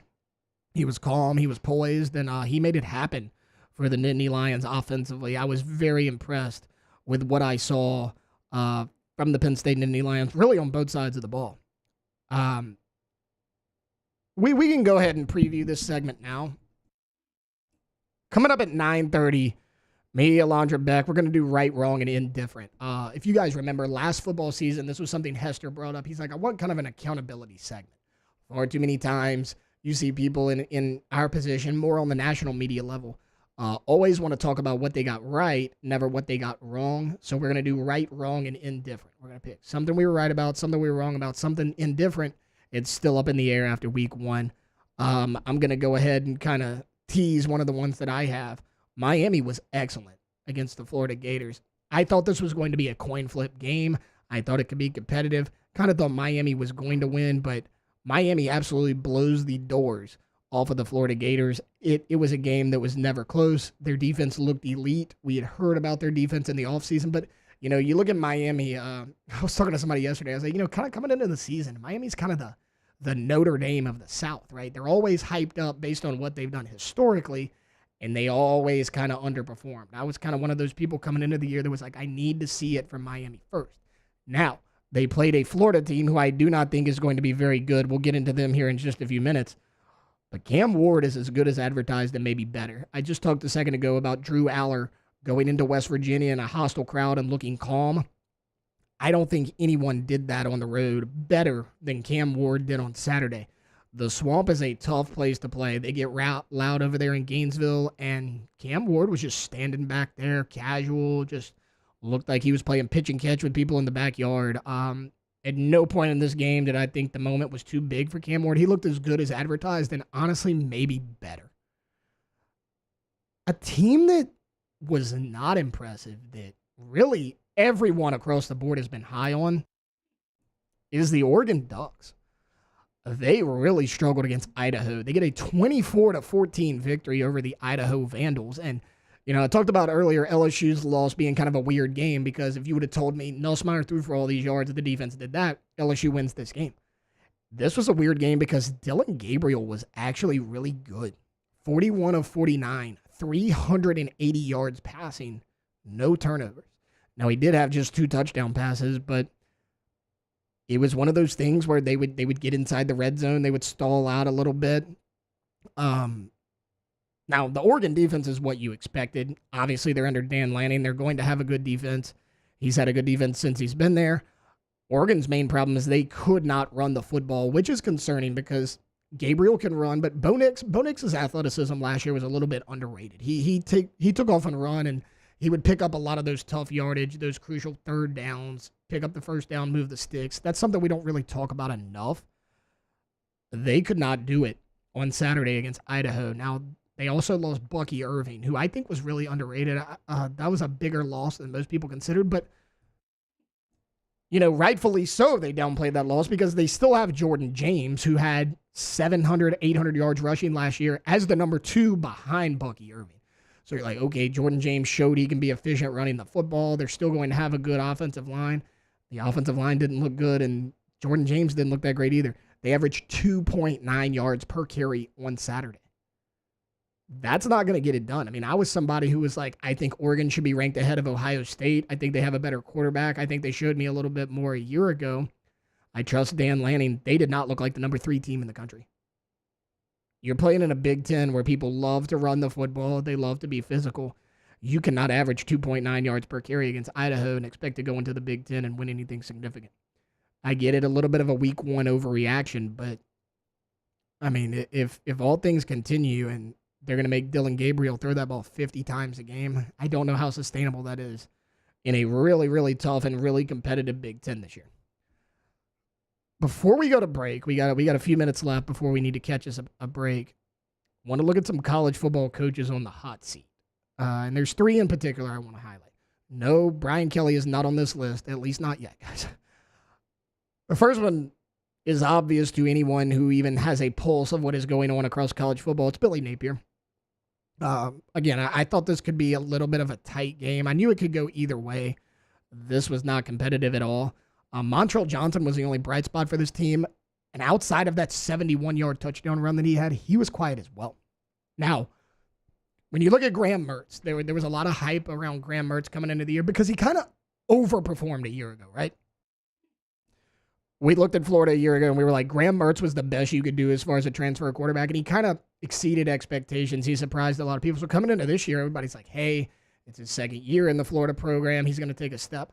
I think Graham Mertz is a solid college quarterback. The problem is, I don't think you're ever going to win because Graham Mertz is your quarterback. I think you can win with him. You're never going to win because of him. You dig yourself in a deep hole, and you really never saw Graham Mertz find any consistency as far as downfield passing. Your best option was still Montrell Johnson, your running back. But I think it goes beyond one loss. Look, a bad loss can happen, right? LSU suffered a bad loss the first game of the year 5 years in a row now. And for the most part was able to turn it around. But it's the remaining schedule. I'm looking for wins on the Florida schedule, and there's just not a ton of guaranteed ones there. Now, this Saturday, you're going to beat Samford inside of Ben Hill Griffin. There is no question in my mind that they beat Samford, and they'll probably look okay doing it. But the following Saturday, September 14th, you have them at home, but Can you trust that offense that we saw struggle so much against Miami to be able to run the ball efficiently against Texas A&M, whose defensive front we were just talking about last hour? If Montrell Johnson's your best weapon and your offense is based on the running game, Texas A&M is one of the worst matchups you can possibly face. They're not winning that game. Now, they might beat Mississippi State because I think Mississippi State's going to be really bad. So, okay, we'll give them a win against Mississippi State. That's 2 wins, so you're 2-2. UCF, typically I would chalk that one up as a win, but you got to remember, UCF has 2,000-yard rushers in their backfield and KJ Jefferson as their quarterback, who played in the SEC for a number of years. That is a lot tougher game than most people realize right now. Yes, it's in Gainesville, but it ain't like UCF's got to travel terribly far. That's going to be a dogfight. I'll lean Florida only because it is in the swamp, but I could totally see UCF winning that game. All right, so at this point, you're 3-2. At Tennessee, you're not beating Tennessee. Nico Iamaleava looked really good on Saturday. Now, I get it. It was against a less than stellar opponent. But it was still dominant, right? He throws for 300 yards and 3 touchdowns, but he basically did that in the first half. He didn't play at all in the second half. So you look at the numbers and you're like, yeah, his numbers were good. They weren't that dissimilar to Garrett Nussmeier. Nussmeier played a lot tougher opponent. Nico did that in one half. So that's something that people aren't looking at close enough. Their defense is going to be really good. They have Wright coming off the edge, who's one of the best defensive players in the country. I think you're losing that. So you're 3-3 at this point. I don't think you beat Kentucky. Brock Vandagriff looked pretty good. Kentucky's going to have a solid running game. Their defense looked better than I thought it was going to be. And as bad as you looked on Saturday, I think that's a toss-up game, but I'm going to give the edge to Kentucky because Mark Stoops has a stable job status. Billy Napier doesn't. I think Brock Vandagriff might be a little bit better quarterback than Graham Mertz. So I'm going to give Kentucky that. So you're 3-4. You're not beating Georgia. That's a loss. 3-5. You're not going to Austin and beating the Texas Longhorns. You're 3-6. Then you play LSU at home, but I think LSU wins that game. Now you're 3-7. Who do you close out your last 2 games of the season with? Ole Miss and Florida State. Now, Florida State has not looked very good, but neither have you, and you're not beating Ole Miss. So you're 3-8 at this point. Honestly, Florida could go 4-8 this year. I mean, I really could see Florida going 4-8. I'm not sure LSU faces Billy Napier as the head coach.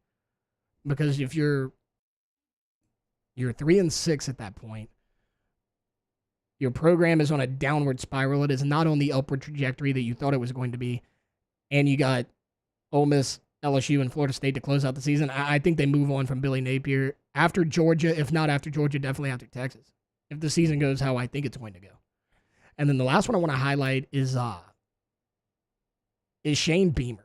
And this one's a little bit weird for me because I had a lot of hope for Shane Beamer. I thought he was a really good coach 2 years ago. They go 8-5. They finished 3rd in the SEC East.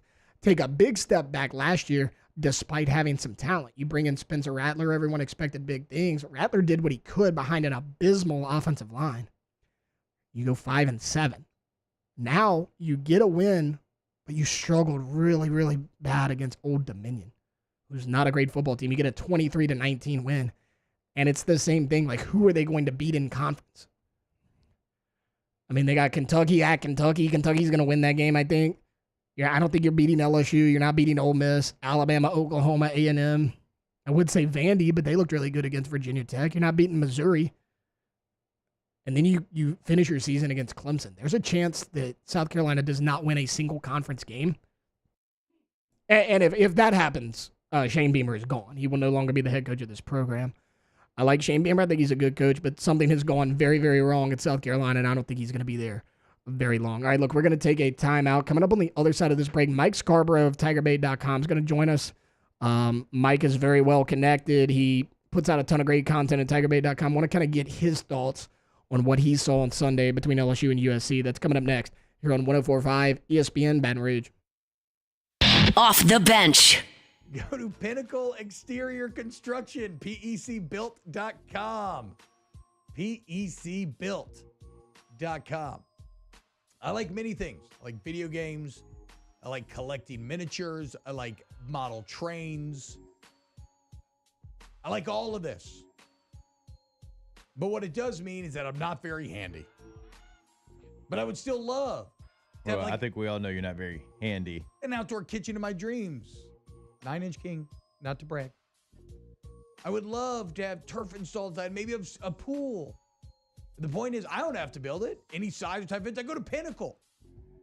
They build the spaces, I build the memories. That could be you. Take advantage of it. Go look at the online gallery, pecbuild.com.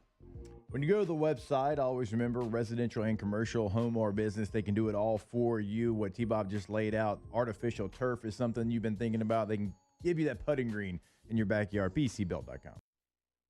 The Windsor Senior Living Community in Mandeville, Louisiana is a beautiful, vibrant apartment community geared towards seniors. They are nestled right in the heart of Mandeville, where seniors live a more carefree lifestyle in spacious apartments with the peace of mind that comes from having a little extra help. Call the Windsor at 985-624-8040 to schedule a lunch and tour. Come see how the Windsor can be your passport to peace of mind. There it is, the extra mile, on the border of expected and extraordinary, for those willing to go further, like vans customized for work or play, with safety and tech to keep you connected. Supported by a 5-star sales, service, and finance team, and backed by the 1-star you know. So go the extra mile. It's never crowded, because so few have what it takes to go there. Mercedes-Benz Vans. I've been doing business with Luba for 25 years. They're dependable, trustworthy. It's just the attention to detail with our clients. Our folks have years and years of experience. They're highly trained professionals. But many companies have that asset. What I'd like to think makes Luba a bit different is that we use those talents in a way that truly is dedicated to serving the needs of the folks who depend on us. Dylan Cruz here to tell you about Six Rings Baseball and Softball Camp. If you live on the North Shore and play ball, go to Six Rings Camps with former LSU assistant coach Dan Canaveri. His knowledge is second to none, and your child will improve and have fun doing it. Camps were held at Coquille Park and Six Rings Academy in Covington with 4 sessions over the summer. Full day and morning only sessions are available from ages 7 to 13. Go to sixringsbaseball.com or call 985-206-9096. Learn the game to love the game. When it comes to ending cancer, we push forward, always working together for you. That's why our cancer experts at Ochsner have clinically integrated with MD Anderson Cancer Center. This means advanced cancer care, including access to life-saving clinical trials and integrating care to treat the whole you. Introducing Ochsner MD Anderson Cancer Center. Long live you. Breck teamed up to reimagine your parks, and you imagined big. With your help, we went to work, creating 12 beautiful community parks across the parish. A family-sized water park, miles and miles of trails, and parks just for your dogs. There are more places to splash, to explore, to run wild, and even soar. You imagined, we delivered.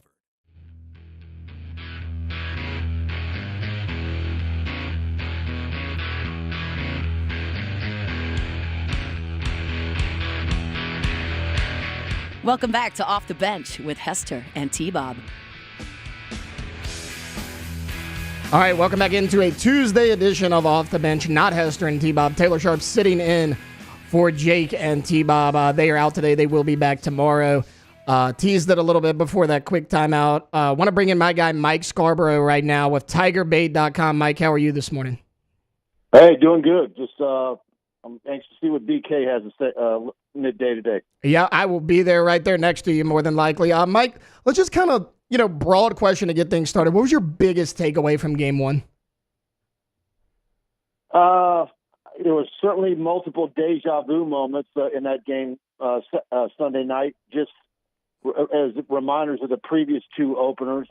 And I kind of thought this team is what I thought they were going to be honest with you. A lot of my media cohorts thought I was being negative when I was thinking 9-3 or 8-4 in the off season, and watching everybody in the media flip to 10-2 last week, I was kind of astonished by it. But look, it's a blue collar football team. Where are the multiple stars and game breaker guys that you're used to seeing at LSU? And I think that's part of why they are what they are right now. What was maybe positive or negative, kind of your biggest surprise? Because, I mean, like you said, it went kind of the way you thought it was going to go. Was there anything that you did not expect? I tell you what, I think a positive, absolutely, which has been, a position that I've been harping on for almost a year, was the defensive front. I thought they played as well as they could based on their talent. So I think Bo Davis and Peoples did a fantastic job. Savion Jones probably had his best game. I think, in fact, I believe he did his best game as a Tiger.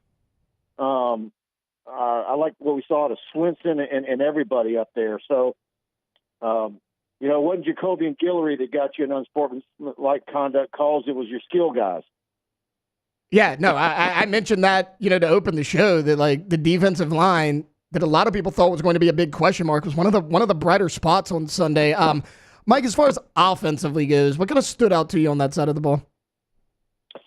Well, I mean, obviously they protected Nussmeier. We talk about pass blocking, but what has been the issue for quite some time now? I've had no confidence in LSU's ability to run the football on third and short and get a first down. And that's still a question. That's still there. Typically coming out of high school, your offensive linemen are almost entirely run blockers and have to learn to pass block. But it seems like LSU's offensive line need to learn how to run block. You mentioned Garrett Nussmeier there. That kind of puts us right into the next point I wanted to hit. What did you make of his performance? I thought he performed as well as you could have expected. And, there was a little bit of it's kind of like in the second half, did they almost shut him down like to where Saban used to do on some of his games and Les Miles were particularly Saban used to do it. But Saban would do it when he had a top 5 defense. And he got away with it, 95% of the time. Well, so in that regard, the offense let the defense down. They're not there yet. And I also think because you don't have any design run plays for Garrett Nussmeier, and he's not a slow guy. He's probably a 4.7, 40 guy. You really, give your defense a bit of an advantage if Nussmeier is a zero threat to ever run the football. That was kind of a big point of contention with fans after the game was the offensive play calling. There was a lot of discussion about that. What were your thoughts on that as a whole, as far as Joe Sloan goes? Yeah, I like the first drive. Obviously didn't get points, but then you had a drive where you handed it off to Josh Williams 2 plays in a row. Then you had a 3rd and long, and I'm pretty sure it was when I say 3rd and long, it was over 5 yards. Nussmeier fades back and he throws the ball short of the sticks for the first down, and it was a wasted drive. Some of that stuff, and look, I think everybody who's debating this or discussing and break down this game is everybody seems like they're picking on Josh Williams, and I always want to guard against that, but I still think that they're the game breaking running back is not playing, and whether it's John Emery, which certainly there were bright spots. He was a bright spot. Is Caleb Jackson not where they want him to be? Is there a question mark? Is he too heavy now at 235? And if none of those guys are the one, LSU has a pretty bright history of freshman running backs doing a fantastic job. Let's see some Caden Durham. Mike, as far as the game as a whole, look, this is Kelly's 3rd season. This is his 3rd opener that he's lost. Why does LSU, it just kind of seems like they're unprepared and they're the less physical team in the opener every year. Why do you think that is? I said it in our postgame show Sunday night. for the third year in a row, I feel like LSU looks like a team that had 1 week less of practice than everybody else. And I don't know why that is. I mean, look, you're playing competitive opponents, and Florida State certainly was a superior team last year. 2 years ago could have been a toss-up. This one, I think LSU should have won this game absolutely. And now you're behind the 8 ball with no margin for error. And if you were like most people and had 9-3, I don't know. It's going to be very difficult to get there. I had LSU at 9-3, but I had LSU winning this game. If they didn't win this game, I'm at 8-4. And we put up a poll on the site yesterday morning, and 70% of the people who check the box have LSU at either 8-4 or 7-5 now. Well, that was kind of where I was going next. Like your outlook for the rest of the season. Yeah, I was thinking 8-4 as well, but like there's a chance it could be worse than that. What's kind of your outlook for this team going forward? Look, it's you anybody who's been doing this for a period of time, you make a bunch of declarative statements after week one, and typically you can look like a fool. But I think a lot of people. I will say this: anybody who went 10-2, it's because you look at the schedule, and it is one of the most favorable football schedules that you've ever seen at LSU.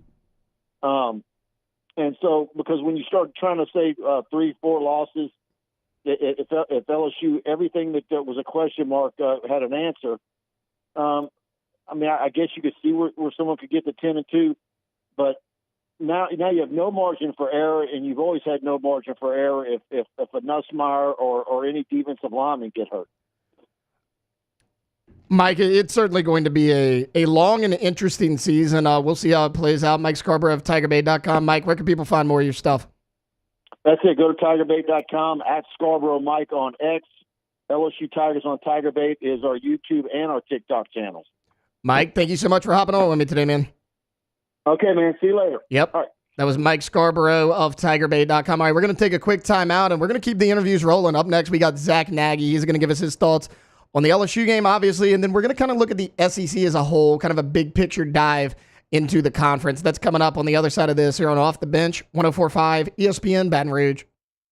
Off the Bench. Go to Central Plumbing, 925-8552, centralplumbing.org, centralplumbing.org, centralplumbing.org.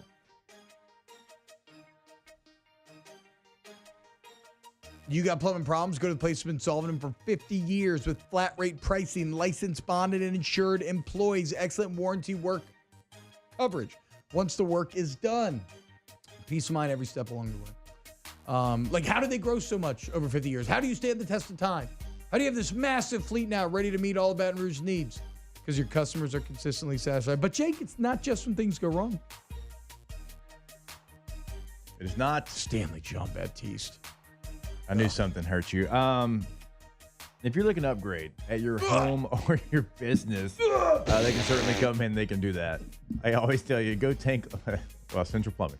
Go tankless today with a tankless water heater. Never run out of hot water. Again, that's something they can give you over at centralplumbing.org. Bayou Ford has the new inventory to get you in a new Ford truck or SUV today, or customize your next vehicle just the way you want it. All new Bayou Ford vehicles come with a 1 million mile powertrain warranty. The crew at Bayou Ford is going to do right by you. It's no secret.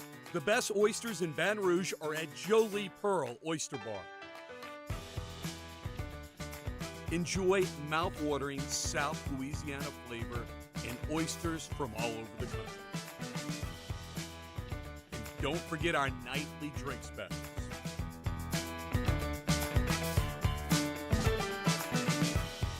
Jolie Pearl Oyster Bar, located in downtown Baton Rouge.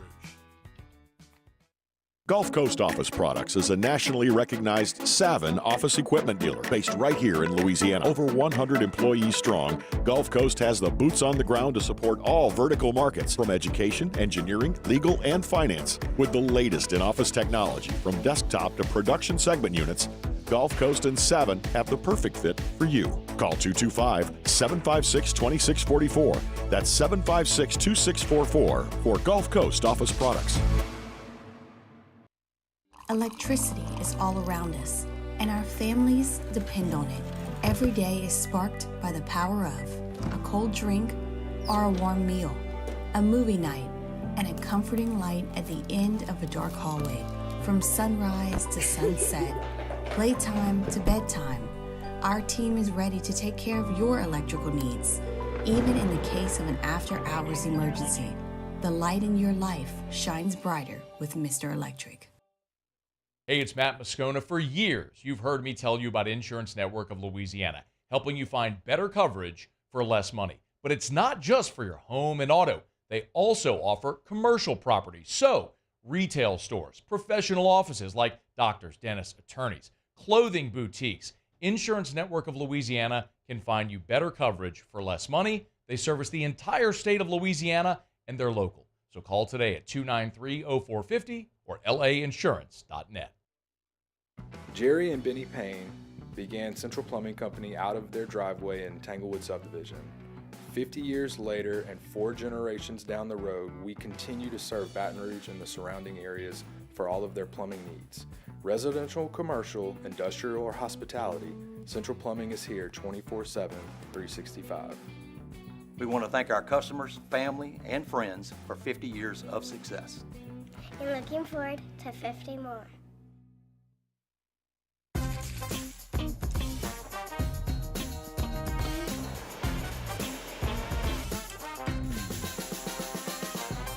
The best kept secret.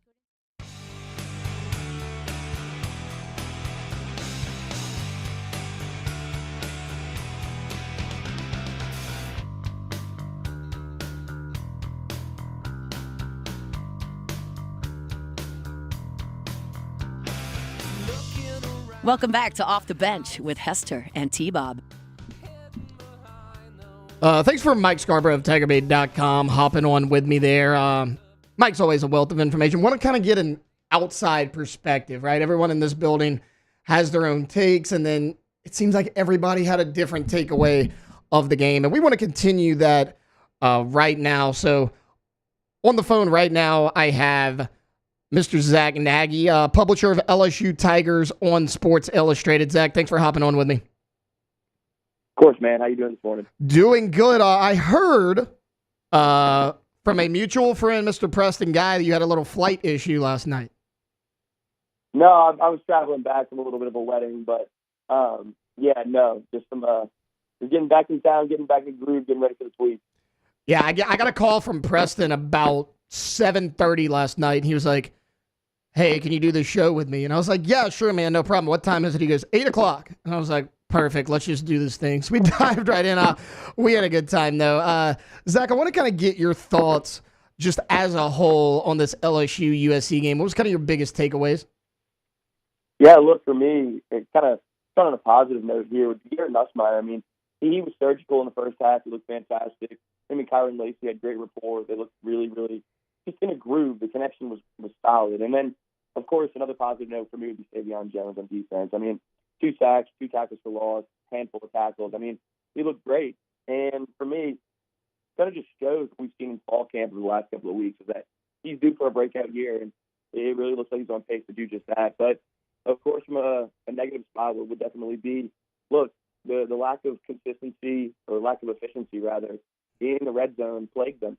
You had 3 opportunities inside the 15-yard line. You only come away with 6 points. It's unacceptable. And then the penalties. I mean, look, an undisciplined football team is never going to win a big game into the bright lights like that, and it came true there on Sunday night in Las Vegas. So, yeah, it was just an absolutely abysmal performance in the second half. You lost all that juice that you had on offense, undisciplined plays. The defense kind of fell apart on that last drive. Just a couple of different things that couldn't go right for this team, and now you kind of regroup and shift forward to this week with a kind of a gimme game against Nichols to get your team kind of in a groove, and now we move on from here. But definitely a few things that stood out to me, and now you kind of go back to the drawing board and get ready for the upcoming showdown against Nicholls State. Look, Nussmeier was obviously a positive, right? You were just talking about the penalties, not converting inside the red zone, but was there one thing where you thought LSU was going to be really good at, and then going into the game, you were like, that was worse than expected? Yeah, I mean, look, it's a small sample size of one game, but the offensive line did not live up to the hype that, let's say, Will Campbell and everybody else was talking about going into the season. Obviously, it's one game, and they're going to hit their stride moving forward. But for me, penalties on offense, lack of push in the trenches in the run game, definitely hurt this group. There was no playbook diversity in that regard. But for me, kind of the one thing that there's a lot of hype and a lot of things that I was had high expectations for, rather, would definitely be that offensive line. They did not live up to the hype in that first week. And now you move on, and we know that Will Campbell's fantastic. We know Emory Jones is fantastic. He returned 4 out of 5 starters from a season ago. This group is going to hit their stride. Just in week 1, they didn't do that, and now you got to regroup. What's kind of your projected, like, looking rest of the season outlook? What do you think LSU is going to finish with this year? Look, I was hoping going into the season this would be a 10-2 club. You go to the college football playoff. After week 1, it sets you back. It puts you in a really tough bind looking ahead to SEC play. Obviously, you host Ole Miss and Alabama. I think you split those games. I think you win one, you lose one. You go to College Station and play a Texas A&M squad that's super fiery. It's hard to win in College Station. LSU hasn't done it since 2016. I think my obviously ceiling would be 9-3. I really think they can hit that mark and end the season strong. We've seen them lose the season opener before under Brian Kelly and punch their ticket to the SEC championship game. Not quite sure that's going to be this season, but for me, I'm going to be optimistic here, and I'm going to say 9-3, and you just kind of hit your stride, take that next step on defense, like you kind of showed in week 1. Get the offense in a groove, get some playbook diversity, and for me, I think 9-3 is where this team can ultimately end up if you split that Alabama-Ole Miss matchup, and then you kind of see what happens at A&M. But for me, keeping a long story short, I'm going to go with 9-3, looking at the rest of the season. Zach Nagy, our guest right now here on Off the Bench. Zach, want to kind of shift away from LSU and more the SEC as a whole, because basically everyone played this Saturday. Which team stood out to you, whether it was positive or negative? For me, I love what Alabama's doing right now. Obviously, it's a new era under Kalen DeBoer, and you're starting to see them look disciplined, look poised.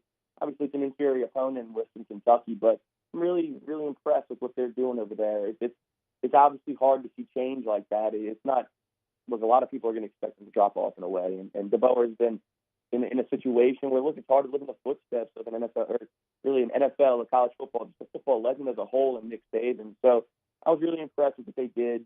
Jalen Milroe's a fantastic quarterback. I know there's a lot of people that had their opinions on him, whether it's can he be a true pocket passer? Is he too dynamic? What's the plan there with him long term? But for me, he was dialed in. He looked good from the jump, and he had some young wide receivers that are impressive too, namely Ryan Williams, who had 2 touchdowns in his first game with the Crimson Tide. He's only 17 years old. So I think Alabama's a lot of upside. I was really impressed with them from there. And then, look, Vanderbilt going over and taking out Virginia Tech in an upset.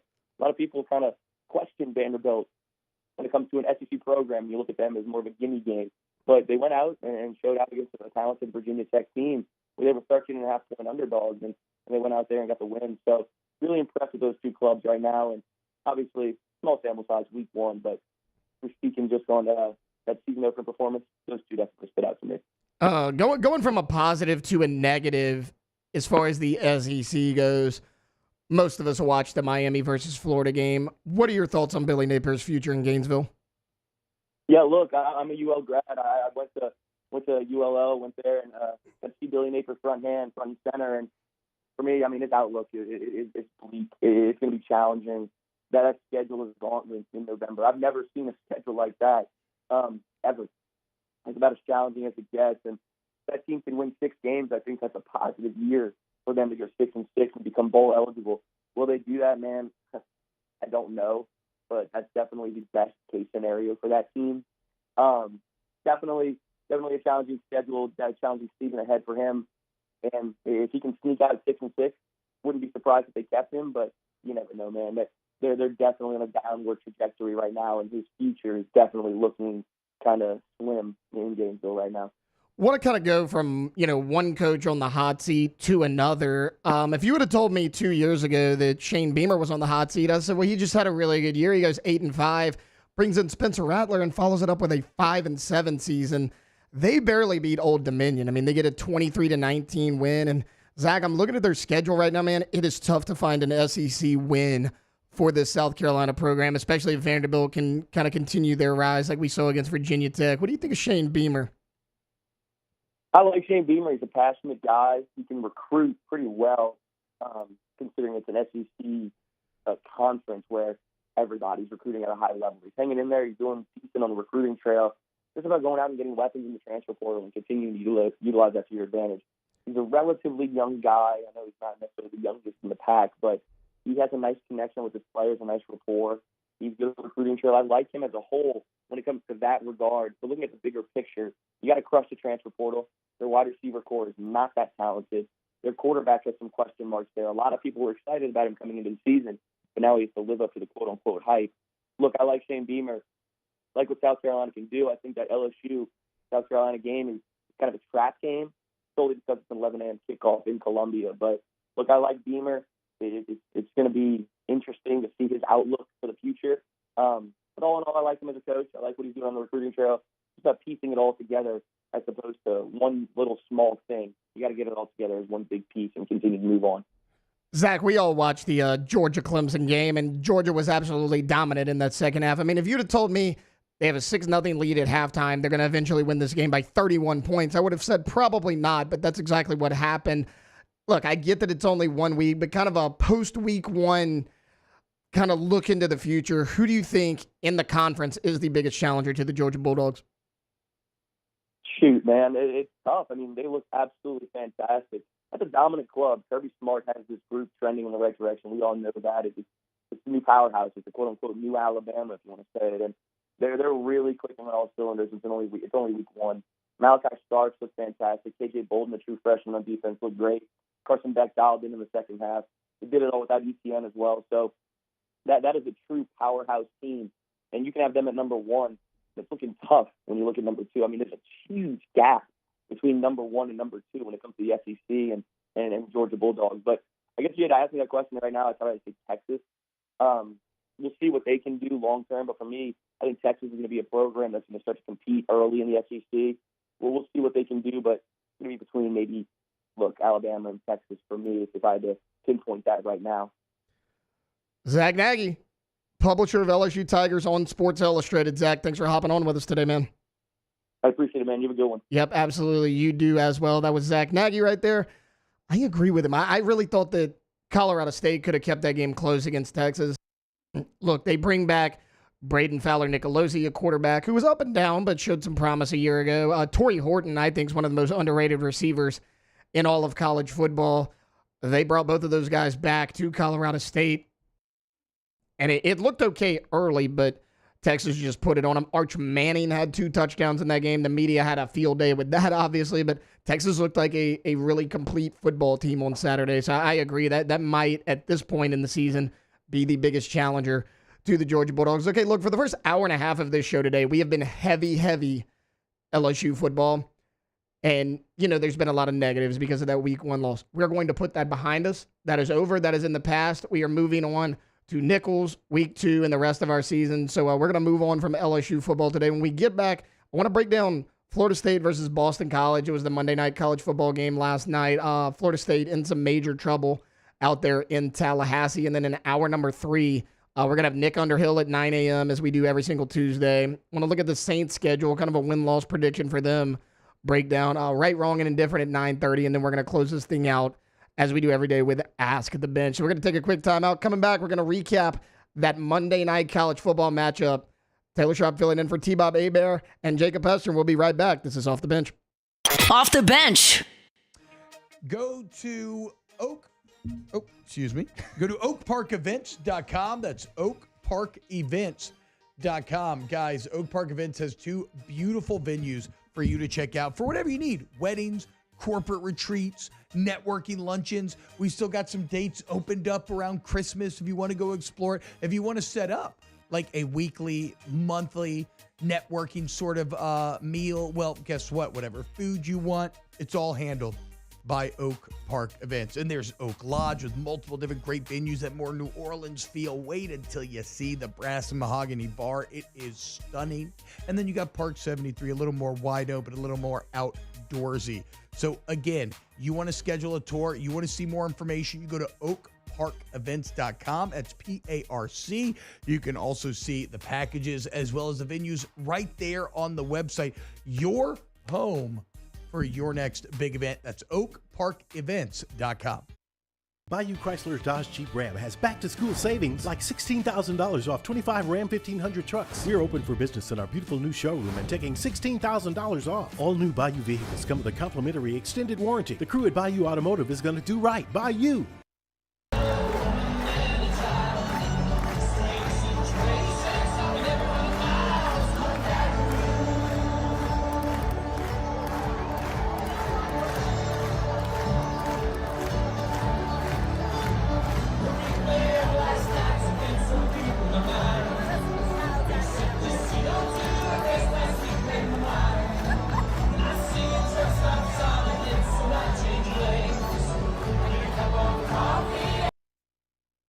At Relief Windows, we're more than windows. We're windows, doors, hardy plank, and vinyl siding. But our number one product is always customer satisfaction. Visit us online at reliefwindows.com. There's nothing chill about a hot, sweaty line. Unless you add Mountain Cold Refreshment. Coors Light, choose chill. There it is, the extra mile, on the border of expected and extraordinary for those willing to go further, like vans customized for work or play, with safety and tech to keep you connected, supported by a 5-star sales, service, and finance team, and backed by the 1-star you know. So go the extra mile. It's never crowded, because so few have what it takes to go there. Mercedes-Benz Vans.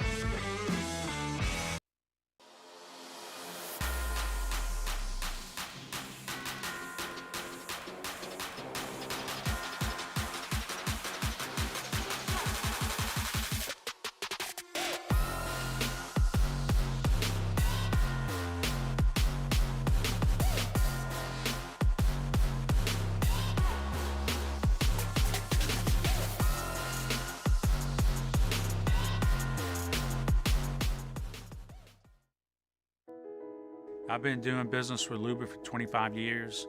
They're dependable, trustworthy. It's just the attention to detail with our clients. Our folks have years and years of experience. They're highly trained professionals, but many companies have that asset. What I'd like to think makes Luba a bit different is that we use those talents in a way that truly is dedicated to serving the needs of the folks who depend on us. Dylan Cruz here to tell you about Six Rings Baseball and Softball Camp. If you live on the North Shore and play ball, go to Six Rings Camps with former LSU assistant coach Dan Canaveri.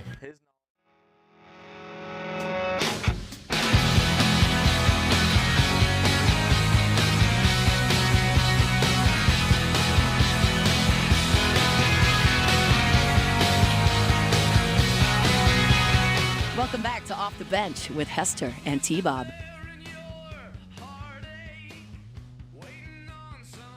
All right, I'm going to take a guess here. The only person that has a bigger musical blind spot than T-Bob might be me. This is the Killers.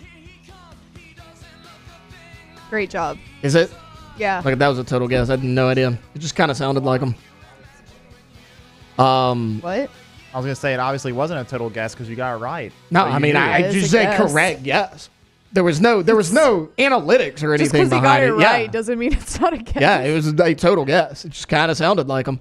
Okay, look, before we close out hour number 2, there was a Monday night game last night. It was not NFL. It was the college variety, the Florida State Seminoles and the Boston College Eagles. If you guys remember, we did our pontoon parlay on Friday. Alondra's actually going to get to participate in her first one this Friday. Yay. So it's going to be a big day. Yeah, it's going to be a big day for Alondra. Look, my leg hit. Jacob Hester's leg hit. T-Bob Aber let us down. What was his? West Virginia? Virginia Tech to beat Vanderbilt by more than 12 and a half. Oh, okay. Vanderbilt won that game straight up. But I mentioned that to mention I took Boston College to cover the 16.5-point spread, and they did more than that. They won that game by 15 points, and it was a wall-to-wall victory from start to finish. Florida State has serious issues. What we saw them do in Ireland against Georgia Tech, what were the three main factors? DJ Uiagalelei was wildly inconsistent in that game. Florida State had no ability to rush the ball on a consistent basis, and Georgia Tech ran the ball right down their throat. Well, guys, it looked like the exact same game. Boston College just had different colors on than Georgia Tech. Boston College ran the ball 52 times for 263 yards for a 5.1 yard average. On the other side of things, Florida State, 16 carries, 21 yards, a 1.3 yard per carry average. This was a carbon copy of the game out there in Ireland, and honestly, they were able to run the ball against Georgia Tech a little bit better than 21 yards rushing the entire game.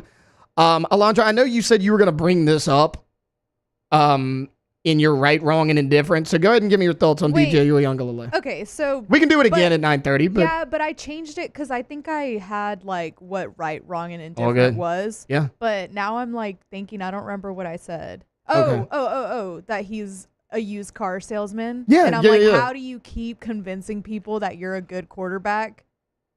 There it is. We were talking about it during break. This is his third stop. He goes to Clemson. He has a really good game. He comes in off the bench as a freshman, and he surprises a lot of people. They go into overtime. They take that really good Notre Dame team into overtime, and they wind up losing the game. But DJ Uiagalelei played a really good game. He ultimately gets beat out by Cade Klubnik, who is no spring chicken in his own right. We saw them play on Saturday, and he had a lot of his own issues. He goes to Oregon State, and everyone did what they always do. They look at the touchdown to interception ratio, which is a very important factor in terms of judging quarterbacks. 23 touchdowns, only 7 interceptions. You're like, okay, DJ Uiagalelei, a little bit of an efficient quarterback. Only 57% completion percentage a year ago, which is not nearly good enough. And it's reared its ugly head in the first 2 games. 21 of 42, so about 50%.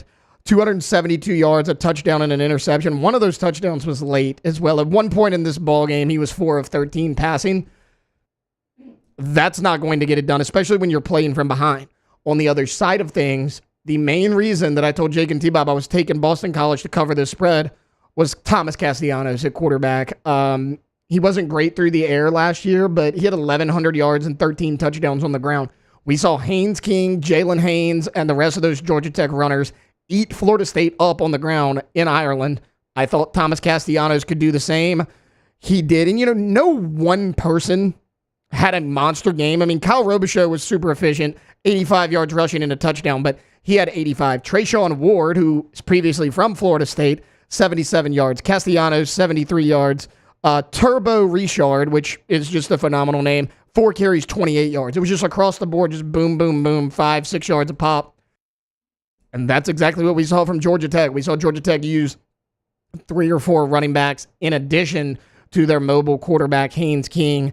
It was no different. Mike Norvell has a serious problem on his hands. They lost way too much talent from a year ago. It's not just Jordan Travis and Keon Coleman. Look at what you lost on the defensive side of the ball. You lose Jared Verse and Braden Fisk, who are both phenomenal college football players on the defensive line. And I get it. Mike Norvell is known for the transfer portal. You can go get a player who's been productive at another school in the transfer portal. You're not always going to hit on it. There's been a lot of misses. That is not necessarily Mike Norvell's fault, but to make your living going to the transfer portal year in and year out, as much as it can help you, it can hurt you if that player doesn't pan out the way you think. And look, I get it. It is only 2 games, but Alondra mentioned about the used car salesman. DJ Uiagalelei cannot be a starting quarterback at a Power 4 conference. I truly believe that. I've seen enough from him. It's been Clemson. It's been Oregon State. It's been Florida State. He's not the guy. It got so bad last night, and I feel for DJ a little bit. It got so bad last night. They got a quarterback on their bench named Brock Glenn, who the coaching staff is really high on. I was a little surprised that they brought in Uiagalelei because Brock Glenn played for Jordan Travis for a few games. I get it. They got throttled by Georgia, but that wasn't all on Brock Glenn. In the fourth quarter last night, the entire stadium in Gainesville, or in Tallahassee, was yelling, "We want Brock." DJ Uiagalelei, they just show him standing there on the sidelines with his helmet off. I get the fans' frustration, though. You had such high hopes for the season. You were like, hey, we lost a lot. We're bringing in a starting quarterback with a lot of Power 4 experience. We got a head coach that we believe in. I still think Mike Norvell is a really good head coach. I just think they lost way too much. It was kind of downplayed, the amount of talent that Florida State lost a year ago. You know that because they all opted out of the bowl game and they got rolled over by Florida State. By Georgia. That's basically the same team that Florida State has this year, and they have yet to figure it out. It's going to be a long season for the Seminoles out there in Tallahassee. I think Mike Norvell is ultimately going to figure at least some things out, but not the Florida State team that a lot of people thought we were going to see here in 2024. Okay, look, coming up in hour number 3, in our normal spot, 9 a.m. on Tuesday, we got Nick Underhill of New Orleans Football coming up. Want to get his overall takeaways now that the preseason's wrapped up. We're going to preview our first game of the season. The Saints are going to take on the Carolina Panthers this Sunday. Get an injury report. Saints kind of seem like they're getting healthy at the right times. Biggest holes still remaining on defense. All that. Then we're going to break down the Saints schedule. That's all coming up on Off the Bench. Off the Bench. Go to K to Z Window Coverage, KTOZBlinds.com. KTOZBlinds.com. You want window coverings that, well, you want K to Z. I keep telling you to do what Jake did and get those drop-down exterior shades where it cools you off while you're outside, grilling, cooking. Maybe you're watching something on an outdoor TV. That's awesome. Also, take away the glare. It also cools the inside of your house, meaning you save on bills. It could also even help with the glare inside the house, depending on the makeup of said house. The point is, you know who understands all these dynamics way more than me and you ever could? K to Z. So you have them out to your home. They lay it all out for you. You make the call. Go to KTZWindowCoverings.com. When you go there today, check out those exterior shades because I'm telling you, like, yes, it's going to make your outdoor space comfortable. You can actually hang out there. You can actually watch the game, but also what it can do for the interior of your home. I had no idea, but K to Z did, and they knew it in about 5 minutes walking into my house. KTZBlinds.com. Bayou Ford has the new inventory to get you in a new Ford truck or SUV today, or customize your next vehicle just the way you want. All new Bayou Ford vehicles come with a 1 million mile powertrain warranty. The crew at Bayou Ford is going to do right by you.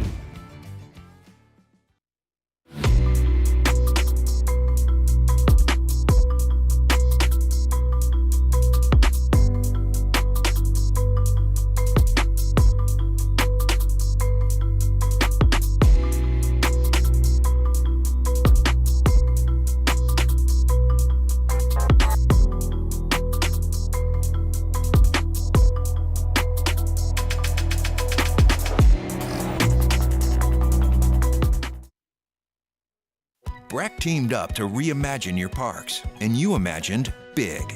With your help, we went to work, creating 12 beautiful community parks across the parish. A family-sized water park, miles and miles of trails, and parks just for your dogs.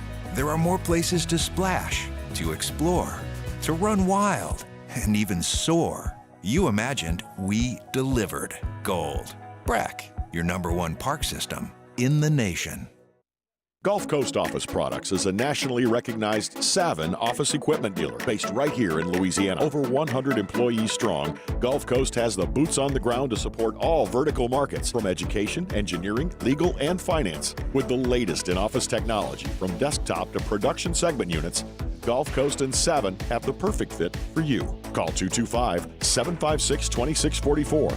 That's 756-2644 for Gulf Coast Office Products. Electricity is all around us, and our families depend on it. Every day is sparked by the power of a cold drink or a warm meal, a movie night, and a comforting light at the end of a dark hallway. From sunrise to sunset, playtime to bedtime, our team is ready to take care of your electrical needs.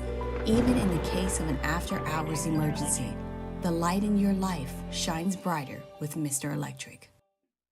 Hey, it's Matt Moscona. For years, you've heard me tell you about Insurance Network of Louisiana, helping you find better coverage for less money. But it's not just for your home and auto. They also offer commercial property. So, retail stores, professional offices like doctors, dentists, attorneys, clothing boutiques. Insurance Network of Louisiana can find you better coverage for less money. They service the entire state of Louisiana, and they're local. So call today at 293-0450 or lainsurance.net.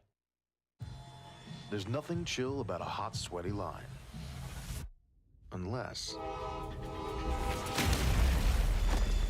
you add Mountain Cold Refreshment. Coors Light. Choose chill.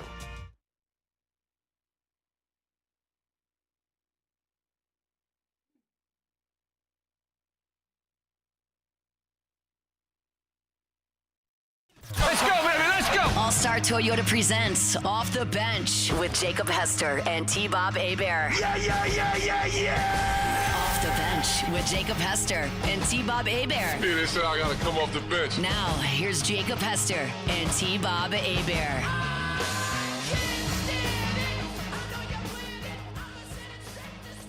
All right, welcome into the final hour, a Tuesday edition of Off the Bench. We had talked a ton of college football the first 2 hours of the show. We are going to shift from college football to the NFL, and we will obviously start with the New Orleans Saints. And to do that, let's bring in our normal Tuesday guest, Nick Underhill of New Orleans Football. Nick, how are you this morning? Doing good. How you doing, man? I am doing great. Not as good as Jake and T-Bob. We were probably sleeping in after hanging out in Vegas. But you know what? We're here and we're having a good time, so can't complain too much. Nick, preseason is over. You're about to head into the regular season, but kind of give me your overall takeaways from the Saints preseason. Cool, man. Well, I mean, the first place to start, I think we'll start with the thing that I think is going to probably define the whole entire season. And just I don't know how you can really feel good about the offensive line based on some of the stuff we saw. I mean, that was the concern the whole entire offseason. That was the talking point the whole entire offseason. And when it's April, May, you know, you can kind of talk yourself into, well, if this works out or that works out, they could hide this. Maybe they can overcome that. And you start to think, well, okay, maybe there's a workable solution to this. And then they get in these games and everything that you thought might go right did not end up going right. And I think they got a huge concern at that tackle spot with Trevor Penning. And I think they're going to end up starting him this week. I know they're kind of looking at both options between him and Uli Udoh. My sense as of today is that Penning's going to be the guy that ends up getting the start. And I'm not necessarily sure I agree with that approach, but I mean, they're going to have to go out and prove that in a big way. And then, you know, the guard spot opposite Cesar Ruiz with Lucas Patrick, I don't think that's a great strength of the team either. They did just get Nick Saldiveri back at practice, so maybe he eventually works his way back in there. But, you know, 2 out of the 5, I think, are huge question marks. And then Fuaga's got to prove it on the other side of left tackle. So there aren't a lot of sure things on that offensive line right now, and I think that's extremely concerning. On the other side, though, I think the defensive line looked really good all preseason, all throughout training camp. There's a little bit of, well, if the offensive line is bad, it's going to make the defensive line look better than it actually is. And I mean, there's probably a little bit of that going on, but I do feel much better about their depth across the board. I think Chase Young's the real deal. Carl Granderson still looks good. I really like the plan they have with Cam Jordan. There's just kind of like an admission from the team and him about where he's at in his career with him playing more defensive tackle now. So I think that's going to be something that helps him out. Peyton Turner stayed healthy. That's a plus. I have no idea what Foskey's going to do. Don't expect a lot. But I think overall they have pretty good players at those end spots. And then on the interior, Brian Brzee stepped up. You know, offensively, I think there's a lot of questions just with the depth at every position. The rest of the defense, I feel good about it. And I think the linebackers are really good. So, I don't know, those are kind of the overarching takeaways. Really like the offensive system. A lot of the stuff they're doing, I think, makes a lot of sense. And I think it's going to go together a lot better. But, I mean, it really just comes back to that first point. They got to be able to block it to be able to execute it. Nick, well, you know, we're going to see them in regular season action this Sunday. They're going to play division rival, the Carolina Panthers, who were not very good a year ago, but we're going to see what they got here in 2024. If there is one thing you're watching, you're like, I want to see this from the Saints week 1 against the Panthers, what would it be? I really want to see them just be willing to lean into the idea of, like, Chris Olave, best player on the team, you know, get him the ball early, get him the ball in space, let him do some stuff after the catch. I don't think he's ever going to be like a great yards after catch player, but I just like, I recently like did a study just kind of like on like all the routes he ran last year. And I mean, there's a lot of them that you would classify as hard routes. Like, you know, a curl against man coverage, like that's a tough route to get open on. Like deep down the field, like there were way too many routes like where you had to go down the field to make a play. He wasn't making anything with you know, space. Like the nearest defender, like was always right on top of him. Like there just wasn't like a lot of like an easy route, a slant, like a crossing route against zone coverage, having him as the flanker, putting him in motion, have him go out and run a route on that. Like over the last 2 years, he has caught 9 passes on plays in which he was in motion, like before he got targeted. Like that seems impossible. Like Tyreek Hill had like 46 of those last year. Like it's impossible for it to be that static. So like I want them to just like lean into the idea that they have this really good player that can do a lot of different things, that there's a lot of room left for growth. His numbers have been great, but I think he can do even more. So I want to see that. And then number 2, like I want to see the Taysom Hill plan. Like the stuff we saw in camp, like it looked so much different. It looked so much more sensible. It looked like they had an actual like idea and vision to integrate him into the offense as like a foundational piece, as opposed to this like thing they kind of drop on top of everything else they're doing. And I think he can be really good in that role. And it's kind of frustrating seeing it. Like after all these years, it's like, yeah, this is what it should have been the whole entire time. And if what we were seeing in camp is what translates into games, like I'm excited to see what he ends up doing this year. Nick, kind of a initial injury report. They've kind of started to trickle out. It kind of seems like the Saints are getting healthy at probably the best time. Is there like an injury report for us going into this week 1? So tomorrow the first one comes out. I mean, the only guy that really seems to really be dealing with like an injury thing that could matter seems to be Willie Gay. Overall, it looks like things are headed the right direction. Shaheed's going to play. Marshawn's going to play. So like those were the big ones that everybody was kind of looking at.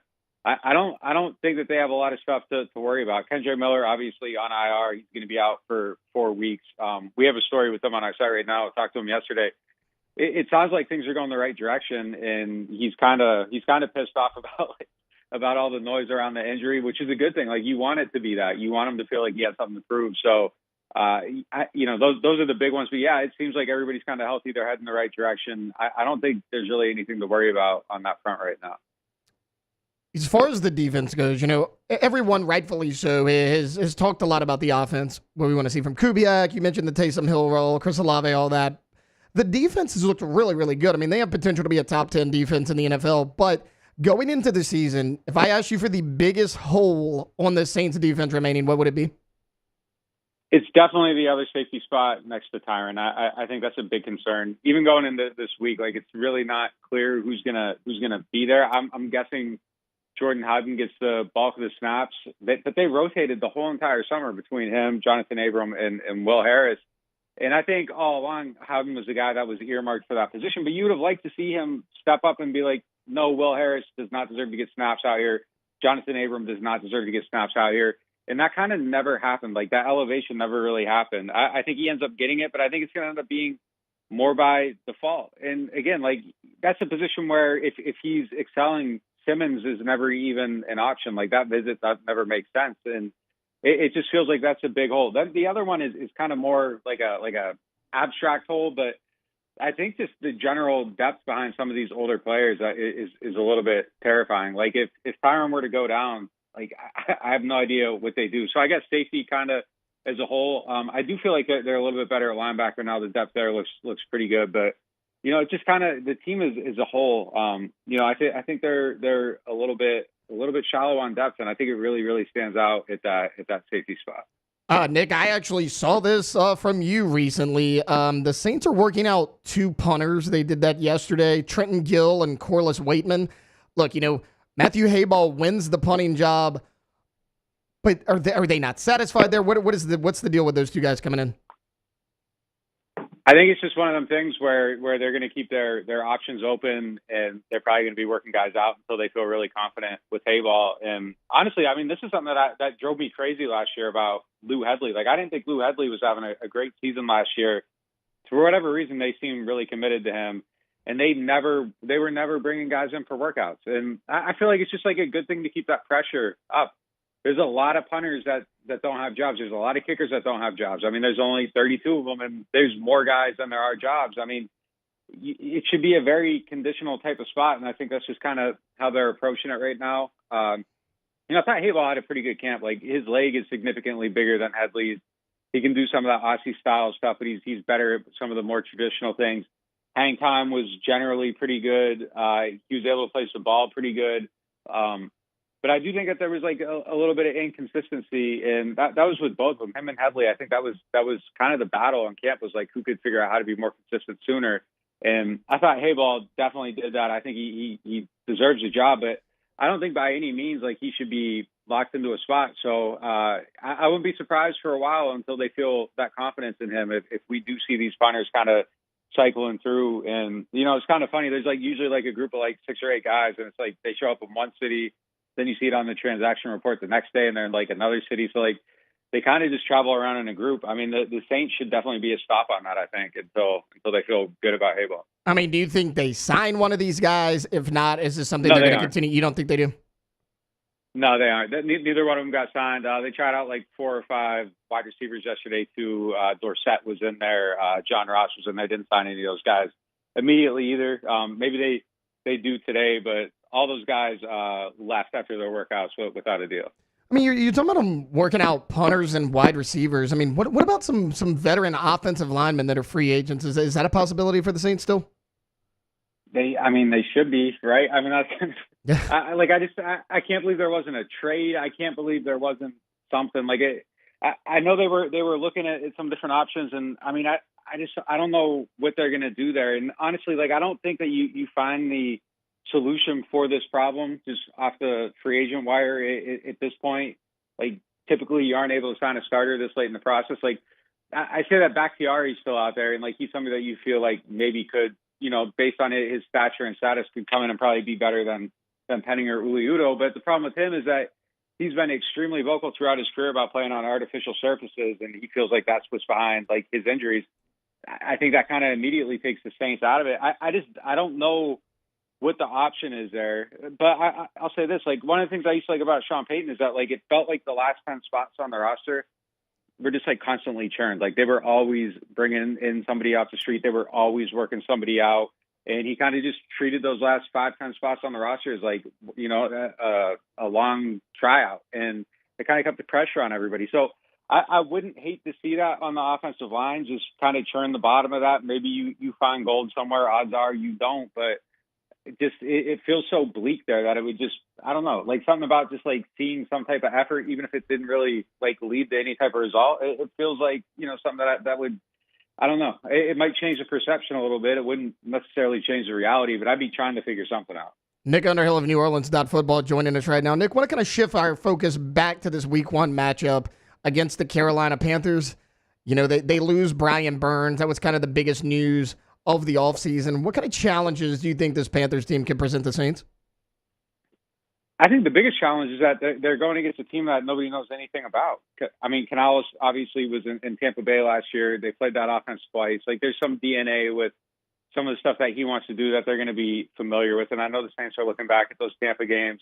Before that, you got to go back to Seattle. But, like, there's one drive of Bryce Young and the starters on the field in the preseason that you can look at, and that's it. I mean, so I think just trying to figure out what they're going to do, how they're going to do it, I mean, that's tough. I mean, it's a disadvantage, I think, to kind of play a team like that in Week 1. The flip side is Carolina has the same disadvantage going against Kubiak's offense. So, I mean, it kind of cancels out a little bit, but I find it kind of, fascinating. How do you figure that out? What are they going to do? How are they going to, deploy everybody? That's a big issue. The other one is that you got Clowney going against, either Penning or Fuaga Week 1. And honestly, like, I am a little bit worried about what it's going to look like when a team actually tries to scheme something up to exploit their weaknesses on the offensive line. Like, preseason is kind of, you're lining up your 4 versus their 5, and you're trying to block the 4.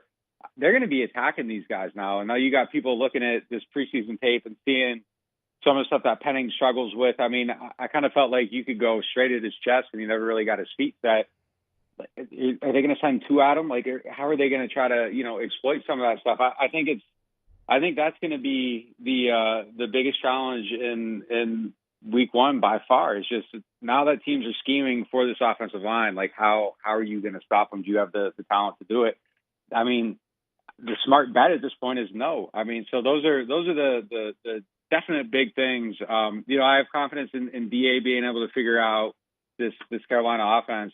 the other one is like the biggest matchup is kind of the Saints versus the atmosphere too. I mean, if they get off to a slow start in this game, I've never been around a team like where it feels like going into the season, like it feels like they're 0-4, but like the fans are treating this team already like they're 0-4.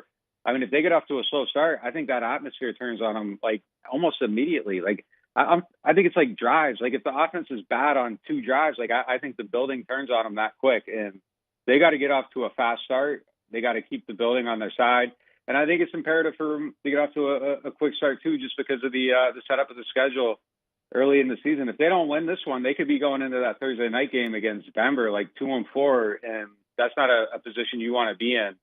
So I think this is almost, it's insane to say it about a week 1 game, but like this is a borderline must-win game for them. Well, Nick, I mean, that brings me to my final question. How do you think this game plays out? I think they should kill them. I mean, that should be the expectation. I think the Saints are a much better team than the Panthers. I don't think the Panthers have the pieces yet, but it's week 1, and you know, honestly, the drives we've seen with the starting offense in the preseason, it felt like the timing and the chemistry wasn't quite there yet. So if it's rickety at all, like I think this game's could be closer than it should be. I kind of feel like that they should be able to win it. I do have confidence in the offensive system, but I don't think it's going to be like a huge win. I think they end up maybe winning. You know, I think it's probably a game that's closer than it should be, but I think they found a way to win it. All right, Nick Underhill of NewOrleans.football. Nick, thanks for hopping on, man. Yeah, thanks for having me. That was Nick Underhill of NewOrleans.football. He's our weekly Tuesday guest here on Off the Bench. Just a wealth of knowledge, that guy. Go check out all of his stuff, obviously, at NewOrleans.football. You can see him on Twitter as well. Great information there from Nick. All right, look, want to take a quick time out. Coming back on the other side of this break, I want to kind of give my thoughts on this Saints-Panthers game. Kind of look at the schedule ahead. How can the Saints start before they really get into the meat of that schedule? Kind of want to look at maybe the first 4 games of this season. That's coming up on the other side of this break here on Off the Bench. Off the Bench. I do want to remind you, though, get Gordon, get it done, 225-888-8888. Gordon McKernan Injury Attorneys. Look, you get in an accident. You need somebody who's going to fight for you. Gordon's the answer. They've been at it forever, y'all. They're going to stand up to the big insurance companies. And so you're going to get what you deserve, right? Also, remember, Gordon, proud supporters of a lot of your favorite athletes with the G team, where finally these uber talented young college athletes are able to benefit off of said talent thanks to people like Gordon McKernan. So get Gordon, get it done today. Go to the website, getgordon.com, and there you're going to be able to check past client results, cases they can handle, and what they can do for you in the courtroom. Also, Get Gordon is that handle on all major social media, so multiple ways to get in contact with them, and also your area code in Louisiana, followed by 888-8888. The Windsor Senior Living Community in Mandeville, Louisiana is a beautiful, vibrant apartment community geared towards seniors. They are nestled right in the heart of Mandeville, where seniors live a more carefree lifestyle in spacious apartments with the peace of mind that comes from having a little extra help. Call the Windsor at 985-624-8040 to schedule a lunch and tour. Come see how the Windsor can be your passport to peace of mind. Jerry and Benny Payne began Central Plumbing Company out of their driveway in Tanglewood Subdivision. 50 years later and 4 generations down the road, we continue to serve Baton Rouge and the surrounding areas for all of their plumbing needs. Residential, commercial, industrial, or hospitality, Central Plumbing is here 24/7, 365. We want to thank our customers, family, and friends for 50 years of success. And looking forward to 50 more. There it is, the extra mile. On the border of expected and extraordinary for those willing to go further, like vans customized for work or play, with safety and tech to keep you connected, supported by a 5-star sales, service, and finance team, and backed by the 1-star you know. So go the extra mile. It's never crowded because so few have what it takes to go there. Mercedes-Benz Vans. I've been doing business with Luba for 25 years. They're dependable, trustworthy. It's just the attention to detail with our clients. Our folks have years and years of experience. They're highly trained professionals. But many companies have that asset. What I'd like to think makes Luba a bit different is that we use those talents in a way that truly is dedicated to serving the needs of the folks who depend on us.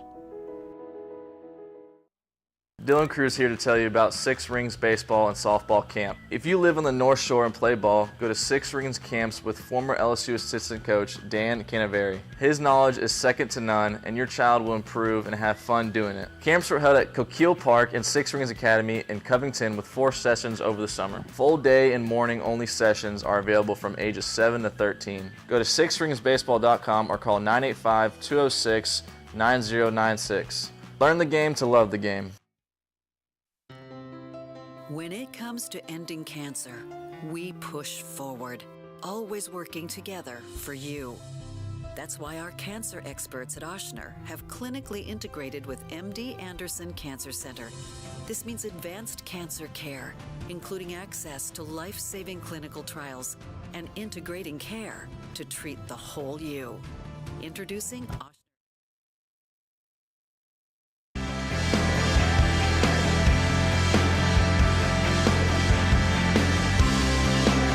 Welcome back to Off the Bench with Hester and T-Bob. All right, welcome back into a Tuesday edition of Off the Bench. Thanks to Nick Underhill for hopping on with us there at 9 a.m. I want to kind of break down this Panthers-Saints game a little bit more. Nick mentioned in our interview that this is a must-win game, and it's weird to say that about a Week 1 game. I tend to agree with Nick on that. Because if you look at the schedule after that,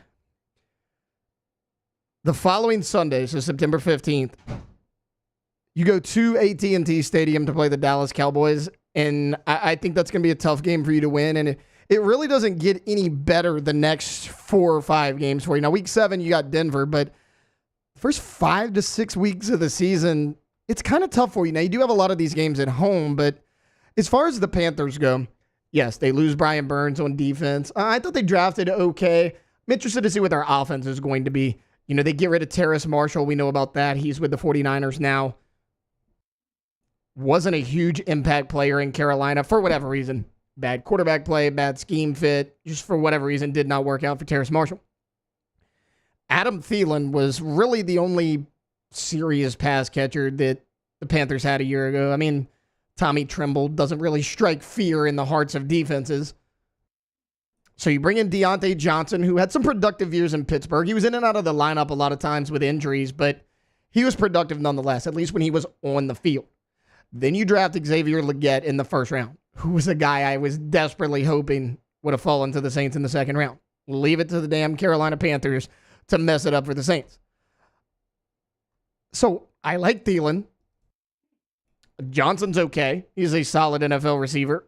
I think Xavier Legette is probably their most talented receiver, but he's still a rookie. He's still got to get into the swing of things. And the reason I'm not super concerned about this receiving core is because your quarterback is still Bryce Young. Now, anyone who has listened to the show for any length of time knows that I am not a big Bryce Young fan. I felt that they made a mistake drafting Bryce Young overall. I would have went with C.J. Stroud. And full disclosure, I wasn't high on C.J. Stroud either. I was completely wrong about that pick.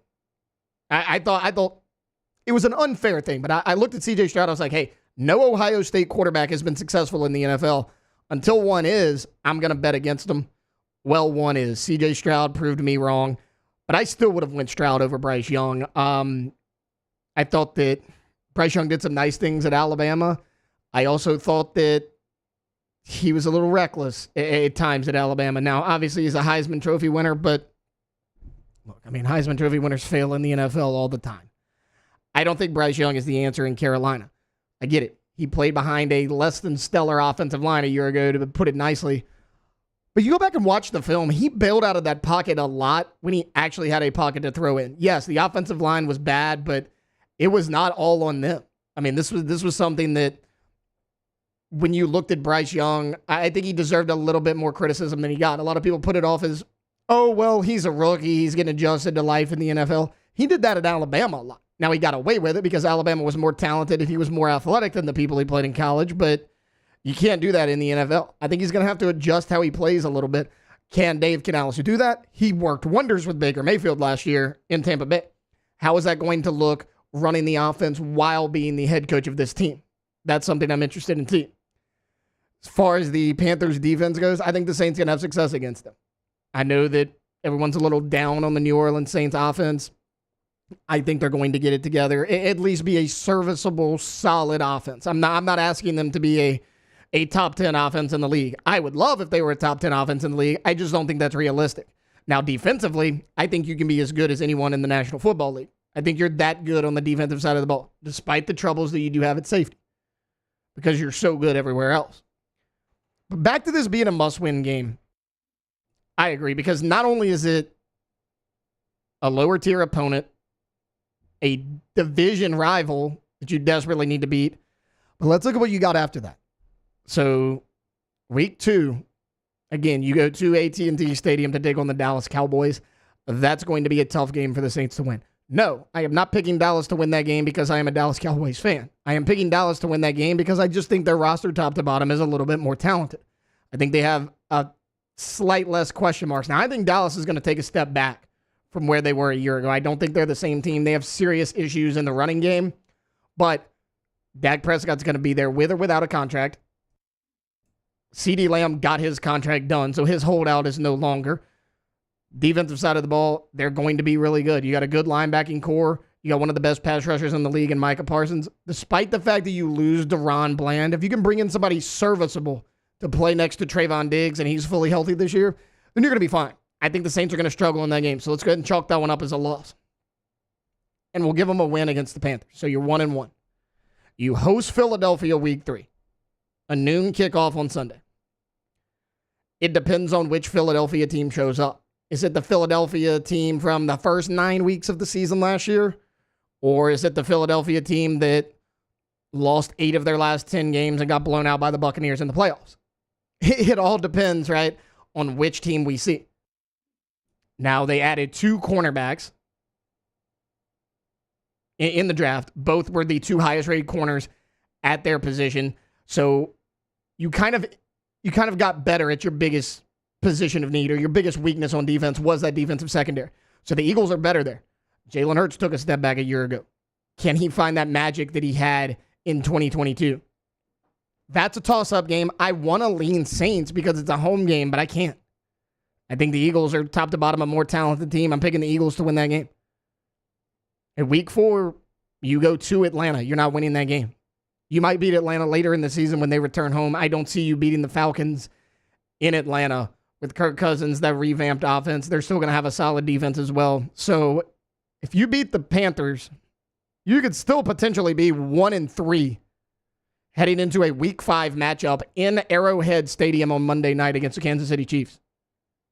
You could potentially start 1-4 with a win over the Carolina Panthers. You have to beat the Carolina Panthers. I think you got to beat the Panthers both times you play them this year. And I know that's hard to say when you're playing a division rival. You got to play them twice a year. I think you got to beat the Panthers twice this year. I think they are one of the worst teams in the NFL. You have to take advantage of that. When you have a weak opponent that you play in your division that you play twice a year, you got to get both of those. Because look, after the Chiefs, it doesn't get any easier. Now you're home, but you're playing the Buccaneers, who gave you fits last year. You did split those games, but they both could have went either way, and Tampa looked really good down the stretch. They played well as a team in the playoffs. Their biggest issue all year long offensively was the running game with Rachaad White. He got better as the season went on. They also added Bucky Irving to that rushing attack. Now, Dave Canales is gone, so does Baker take a step back? But he is with Liam Cohen, who he had success with the Rams when he was brought in and started like 48 hours later. Liam Cohen was the offensive coordinator on that team, so they have familiarity and have had success together. Carolina is a must-win game. Again, I know that sounds weird to say week 1, but the quality of opponent and the next 4 or 5 games you got coming up, you got to win that game. Now, after Tampa, it lightens up a little bit. You go home against Denver on Thursday night, to the LA Chargers, and then to the Carolina Panthers. So it does lighten up a little bit, but if you start 1-4, even if you win Broncos, Chargers, and Panthers, you're still at 4-4. You're still a 500 team with a pretty tough schedule down the stretch. Now, again, it lightens up on the back end, but You have to beat the Carolina Panthers. Not only do you have to beat the Carolina Panthers, I think you got to look pretty good doing it. Because that's going to show what kind of rhythm and what kind of confidence this team's going to have as a whole, and more importantly, offensively, heading into these next games, because it is a tough stretch. I mean, at Dallas, home against the Philadelphia Eagles, at Atlanta, at Kansas City, home against Tampa Bay. You could potentially lose all those games. Now, if you surprise some people and win 2 of those games with a victory over the Panthers, then you're sitting pretty right there. You're like 4-2. I don't think 4-2 is going to happen. But in order for you to do anything you want to do this season, you have to win this week 1 game against the Carolina Panthers.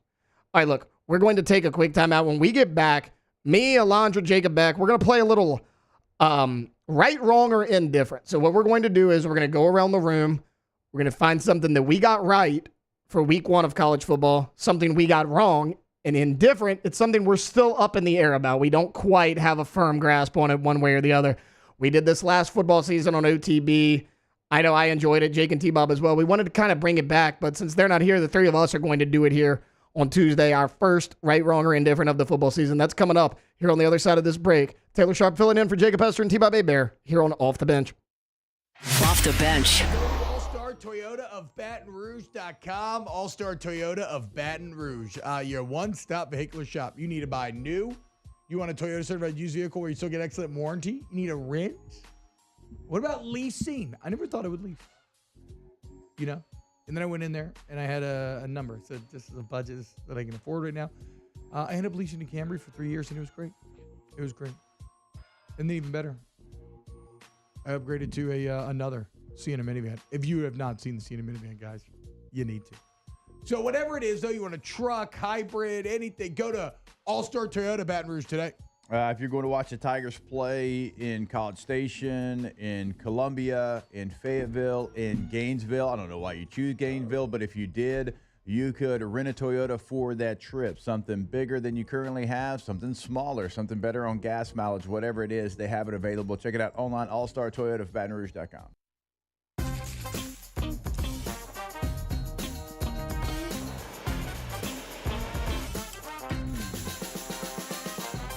The best kept secret in town is out. Discover Tallulah at the Renaissance Hotel on Bluebonnet. It's an everyday thing here. We work horses in the mornings and we work on the property during the day, and without these John Deere tractors, you know, it'd almost be impossible to keep up with the place. I've dealt with some of the other colors and stuff, and I never really got the response back that I get from John Deere, you know. We really enjoy dealing with Sunshine. They're good people. They always check on us and make sure our equipment's running, and we love them. Flip the switch and learn more about what it means to be powered by Sunshine at sunequip.com.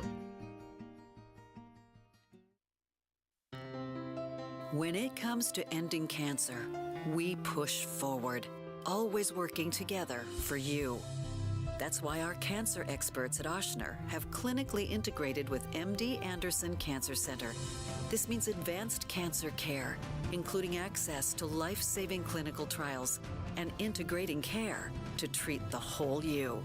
Introducing Ochsner MD Anderson Cancer Center. Long live you.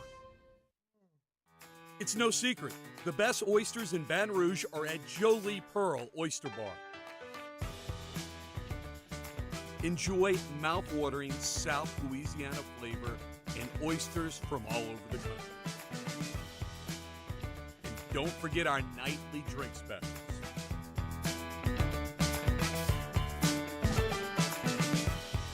Jolie Pearl Oyster Bar, located in downtown Baton Rouge.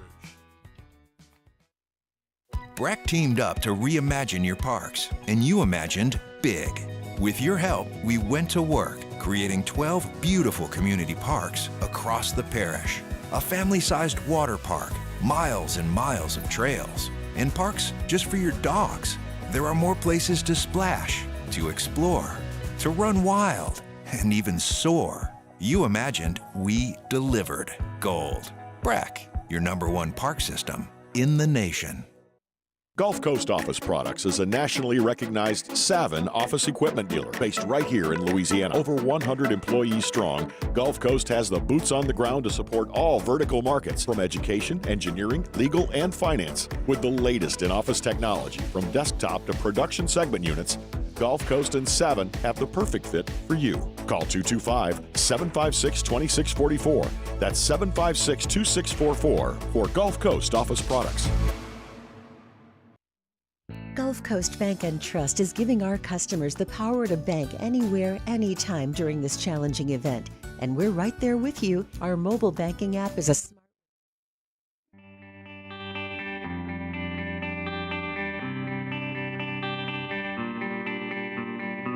Welcome back to Off the Bench with Hester and T-Bob. Welcome back into a Tuesday edition of Off the Bench. We got about 20 minutes or so left here on this Tuesday. I teased it going into break there a little bit. I want to do a little news segment we call Right, Wrong, and Indifferent. So what we do is, it's kind of an accountability segment. Far too often, people only want to talk about when they're right, not necessarily when they're wrong. So what we're going to do is we're going to give where we were right about week one, where we were wrong about week one, and indifferent, something that's still up in the air. So let's hit it a little right, wrong, and indifferent. Right, Batman. Wrong. Neutral is to be indifferent. Right is right, wrong is wrong. Why don't people see that? They did not care. They're totally indifferent. All right, I'll go ahead and get things kicked off for us. We're going to start with what's right, what we got correct here in week one of the college football season. For me, it's Texas A&M. If you tuned in on Thursday's show right before Jake and T-Bob left, me, Jake, T-Bob, Musso, we had a very passionate discussion of the Notre Dame-Texas A&M game, and I kind of pointed out I thought they lost too much on both sides of the ball. You lost Evan Stewart and Aniyah Smith on the outside. You really don't have any playmakers. I know a lot of people are high on Moose Muhammad. I think Moose Muhammad can be hit and miss. I think he can have big games. A lot of times he disappears. You have Le'Veon Moss. He looked really good at running back, not only between the tackles, but out of the backfield as a pass catcher as well. Outside of Le'Veon Moss, I'm not sure what this offense has.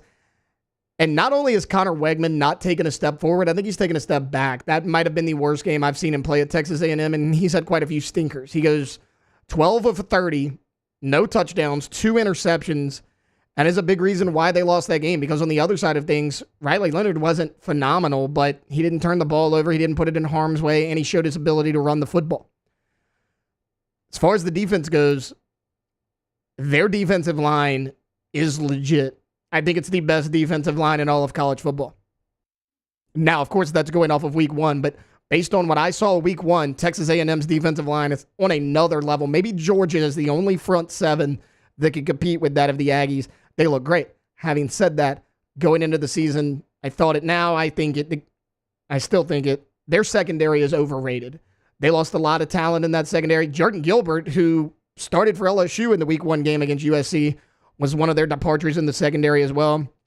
Nothing their secondary did scared me. Now, Riley Leonard is limited in terms of being a pure passer, but he had a lot of open receivers, and he found them for some easy completions. Oh, Bo Collins for Notre Dame was big in this game, the Clemson transfer.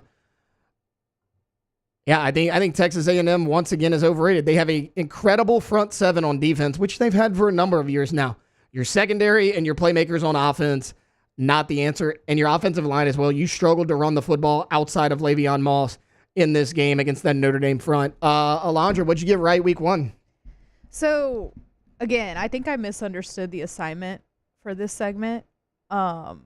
So I don't remember making any specific week one predictions, but I'll say like for a preseason prediction, I think there's a lot of talk about Texas being overrated, and I still don't think that that's true, especially after their win over Colorado State, because like you said, Colorado State could have been in that game, and Texas just looked I get it's Colorado State, but they just look really dominant. Quinn Ewers looks really good. So I think that's one that I got right. No, I agree with you on that one. We were talking about it a lot coming into this season. Texas has the potential to be even better on the defensive line this year than they were last year. I think they will be better on the D-line this year than last year. As good as Quinn Ewers was, he's going to take that next step in year two as a starter. Yes, they lost some running backs, but they were pretty deep there as well. They still got at least 2 solid running backs carrying the ball for him. Arch Manning came in. He got 2 touchdowns. The media had a field day with that, of course, but Texas looked really good week 1. I have zero complaints. They look like a complete team on both sides of the ball. Mr. Jacob Beck, tell us what you were right about week 1. Well, I didn't really make too many predictions on Hunt's show, but in my outlook for this whole season, I really was struggling with why Clemson would be ranked number 14 after the season they had last year. And going against Georgia, I think most people expected them to lose, but in that fashion was pretty surprising. And I think I was right just about Clemson is going to continue to struggle. And as you noted in your talking about Dabo Swinney being on the hot seat, I'm not sure that he's on the hot seat because of the buyout they have there, but I do think that they're going to continue to struggle in the ACC, even though the ACC is maybe not as good as people were thinking. But I still think it's I think I was right about Clemson just continuing to struggle this year too, like they did last year. They're going to continue to struggle, and we talked about it, right? Virginia Tech loses to Vandy, who I'll get to in a minute. Florida State looks awful, but Boston College looks better than people expected. Georgia Tech looks good. Miami looks like the best team in that conference. They very well might be. I am very upset that T-Bob might be right about this. We're on the U train. As far as what we got wrong, Virginia Tech for me, a lot of us on this show have been high on Virginia Tech coming into the year, just based on what we saw from Brent Pry last year, what we saw from their quarterback Kyron Drones a year ago. He's coming in his second year as the starter in this program. He's a really nice dual threat quarterback. You wanted to see him take that next step. They have some talented receivers. I thought they had a chance to surprise some people, and they surprised me by losing to friggin' Vanderbilt week 1. And honestly, that game should not have went into overtime. Vanderbilt had 2 or 3 chances in the fourth quarter to win that game and put it away in regulation, and they did not. They bailed out Virginia Tech by their own mistakes time and time again. The Hokies could never take advantage of it, and Vanderbilt won in overtime. I don't think that game was as close as the final score showed. At one point, Vanderbilt was up in that game by double digits. Not only did they look good with Diego Pavia, quarterback, who really underrated coming into the season. We talked about him a few times, but Kyron Jones did not look great. The Virginia Tech offensive line got pushed around by Vanderbilt. I did not expect that. I was dead wrong on Virginia Tech. Orlandra, what do you need to improve on as far as predictions? What were you wrong about? So gotta admit, I was one of the people that were on the FSU was cheated out the playoff train. Absolutely not. They are so bad. So I think that's what, come on. These last 2 weeks from FSU have been so just bad football. And I was going to say earlier, I was watching the Boston College game last night, and I'm like, is Boston College O-line that good, or is FSU's defense that bad? And I think it's a little bit of both. I think it's that bad. Because you look at Georgia Tech. Georgia Tech did the same thing that Boston College did. Yeah. They ran it right down their throats. Their quarterback didn't turn the ball over, didn't wow anybody with his arm, but they ran it right down their throat. Yeah. 2 weeks in a row. That defensive line is awful. Beck, what'd you get wrong? I talked about what me and Hunt were talking about DJU Angalele before the first game against Georgia Tech, and I really thought that maybe he could be successful there just because he was, like you said, his completion percentage at Oregon State wasn't good, but he still had a pretty good season overall. And I kind of compared it to Bo Nix at Auburn was not good. He had spots like the LSU game, he was really good, but he wasn't good overall at Auburn. He went to Oregon and was really good. So I thought maybe he could have a transition to a good team like Florida State, who apparently aren't good.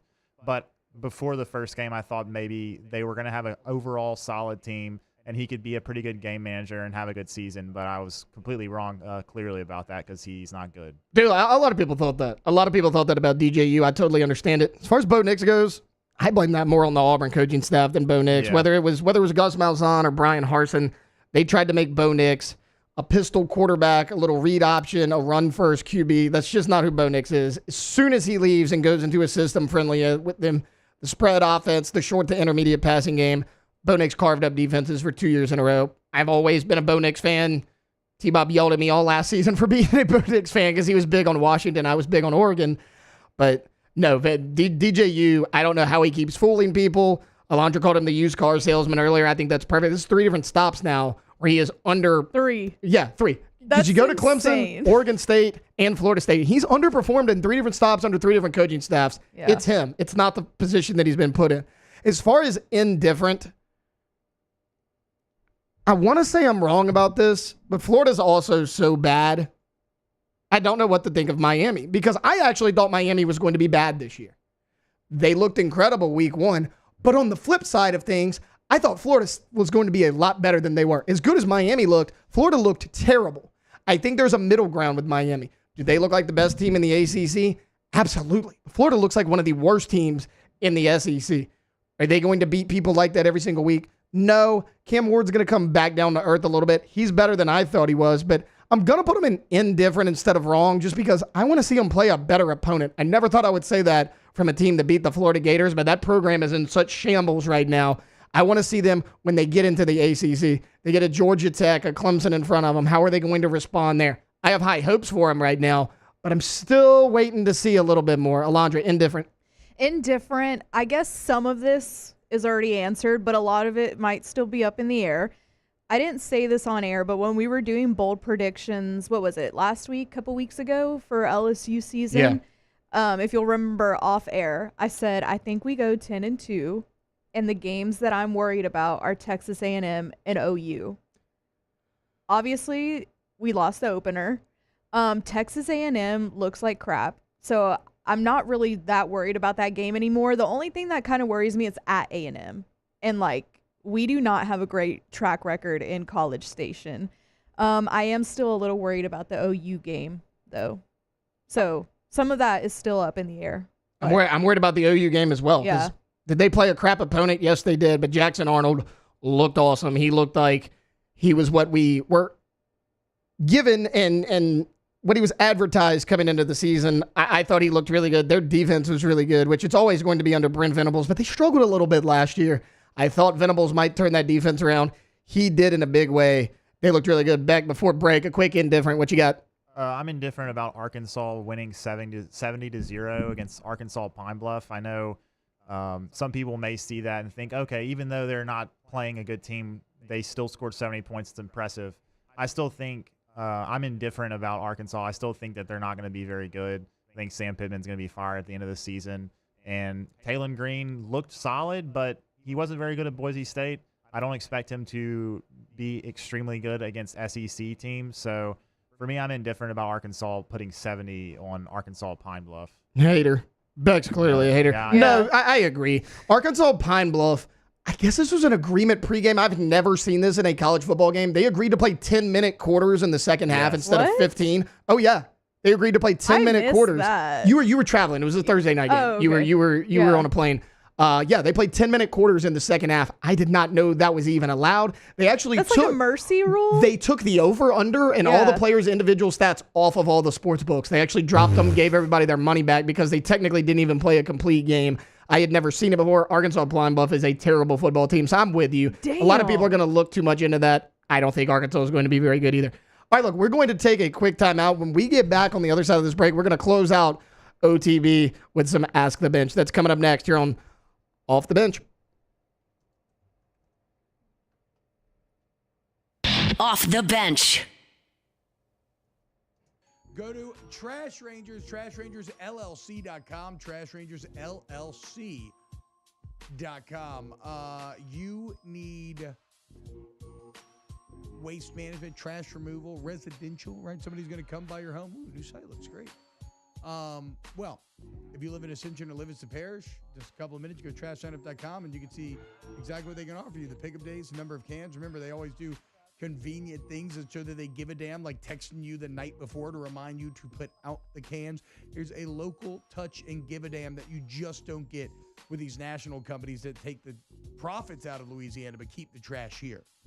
Okay, Trash Rangers, that money funneled back into the community through churches, Little League teams, initiatives. Go to TrashRangersLLC.com. Yeah, great new website. Looks like they just updated it today, and they'll show you all the information that we talk about every single day. Also, do not forget about those roll-off dumpsters, 3 different sizes for your job. TrashRangersLLC.com.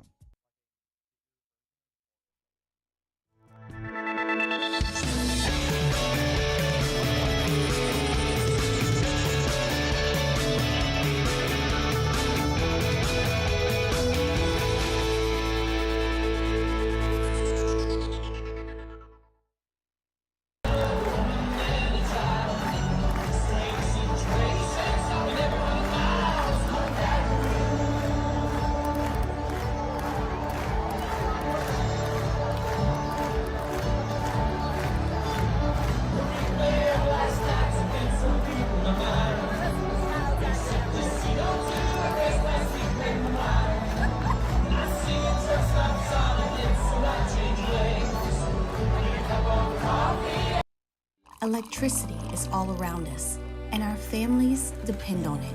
Every day is sparked by the power of a cold drink or a warm meal, a movie night, and a comforting light at the end of a dark hallway.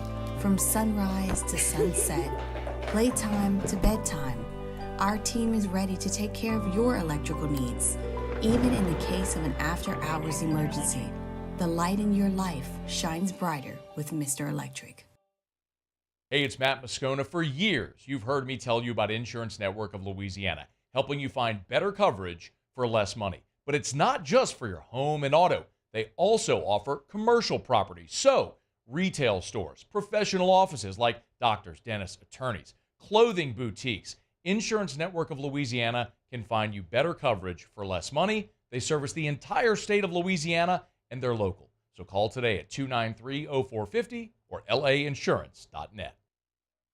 Jerry and Benny Payne began Central Plumbing Company out of their driveway in Tanglewood subdivision. 50 years later and 4 generations down the road, we continue to serve Baton Rouge and the surrounding areas for all of their plumbing needs. Residential, commercial, industrial, or hospitality, Central Plumbing is here 24/7, 365. We want to thank our customers, family, and friends for 50 years of success. And looking forward to 50 more. There it is, the extra mile, on the border of expected and extraordinary for those willing to go further, like vans customized for work or play, with safety and tech to keep you connected, supported by a 5-star sales, service, and finance team, and backed by the 1-star you know. So go the extra mile. It's never crowded because so few have what it takes to go there. Mercedes-Benz Vans.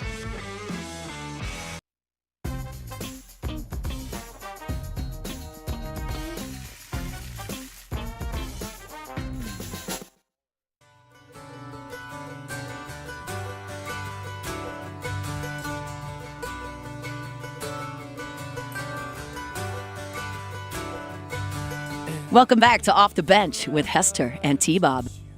All right, welcome back into the final segment of a Tuesday edition of Off the Bench. We're going to dive in right now for Ask the Bench. And the first one is to Alondra. Ask the Bench, what made you choose LSU over the Texas schools? Well, I was too dumb for UT. Okay. No, I'm just kidding. I just wanted to go. I always wanted to do this, sports broadcasting. Yeah. And so I wanted to go to an SEC school. And Okay, well, Texas LSU, they weren't in the SEC, but also like LSU was a really good baseball team whenever I was in high school. It was like Alex Bregman was on the team at the time, so I was a really big LSU baseball fan. And it was close enough to home, but far away, because I wanted to leave Texas. I hadn't left Texas ever, so yeah, I mean, I don't know. Ask the Bench, when will the pain go away? For me, it went away about 9:30 last night. Had to pick up my spirits because I hopped on Preston Guy's show with him at about 8 o'clock. Yesterday was rough, guys. I'm glad that Jake and T-Bob were on remote. You did not have to see us sitting here in studio. It was rough. I know I always try to be in a good mood at work. Yesterday was not my day. I rolled out of here at noon yesterday. I'm usually here till about 3 o'clock. I did my stuff after the show. I rolled out of here. Beck didn't even see me all day. Beck got here like 12:30. I was already gone by the time he got here. But for me, the pain's gone. I mean, I get it. It sucks, but you got to move on. You got 11 more regular season games ahead of you. You got a long season. You got a lot more tough games. Ask the Bench. This one's for everybody. We can do a quick one. What was the best position group on the field Sunday for LSU and the worst? For me, the best, probably the linebacker group. I thought they played really well. Now, I will say, Greg Penn may have actually had the worst game out of the 4, but that's not saying a ton because I think all 4 of them played really well. The Weeks brothers, Perkins, and Penn. As far as the worst, the running back group. I was about to say, yes, the running back, yeah. Because John Emery was great. 10 carries, 61 yards, but he had about a 20-yarder on one of those. And I get it. I don't want to take away runs from anybody. But you take away that, he does not average 6 yards a carry. He averages about 3.5. Caleb Jackson, 6 carries for 18 yards. I thought the running back position was the worst. Linebackers were the best. What say you two? Yeah, I mean, the front 7 was great. I thought they were very aggressive, and I thought, like, honestly, the defense, I know the secondary is not what it should be, but the defense, we didn't lose the game because of the defense. And, like, last year, that was the whole issue. And I agree with you about the running backs as well. I'll go for best position group. I'll go defensive line. Savion Jones played really well. Yeah. They had a couple of sacks, a lot of tackles for loss. I thought they played good. And worst, I'll go safety. Jordan, like you said, Jordan Gilbert struggled. Surprisingly bad, man. Jordan Allen wasn't very good. Major Burns had the. So it's tough, man. I thought they were the worst. All right, that's going to do it for a Tuesday edition of Off the Bench. We had a lot of fun. Thanks to Alondra. Thanks to Jacob Beck. I know it was kind of a last-minute pivot for you yesterday evening, but we appreciate you doing it. Tune in tomorrow. Jake, T-Bob, they are back in the host chair. I'm sure they'll have a lot to say. That's coming up on the next edition of Off the Bench. Off the Bench. All right, go to ColemanRoof.com. ColemanRoof.com is where you can find the contact information for Coleman Roof. Obviously, throughout the state of Louisiana, commercial and residential, they can help you out. Any major commercial job, I mean, they'll come in. They've done it so many times here in this Baton Rouge area, but they can do it throughout the state of Louisiana. Now, residential, something that they can do for you, like a one-stop shop that you're not going to find many places, is it's also the construction part of what Coleman Roof is going to do. So, as we know, like we've had a lot of rain lately, and I don't know what this hurricane season is going to look like, but if it, does ramp up and let's say the rain continues to pour down and you find out that you have a leak and maybe it was overnight, you didn't know you had it, and then your drywall, your flooring, all that's ruined, well, they can come in at Coleman Roof. They can fix everything. They are a true one-stop shop. Of course, they can fix your roof, the leak there. They can fix the flooring, fix the drywall. They'll have you ready, back up, and ready to go. Again, check out their website, ColemanRoof.com.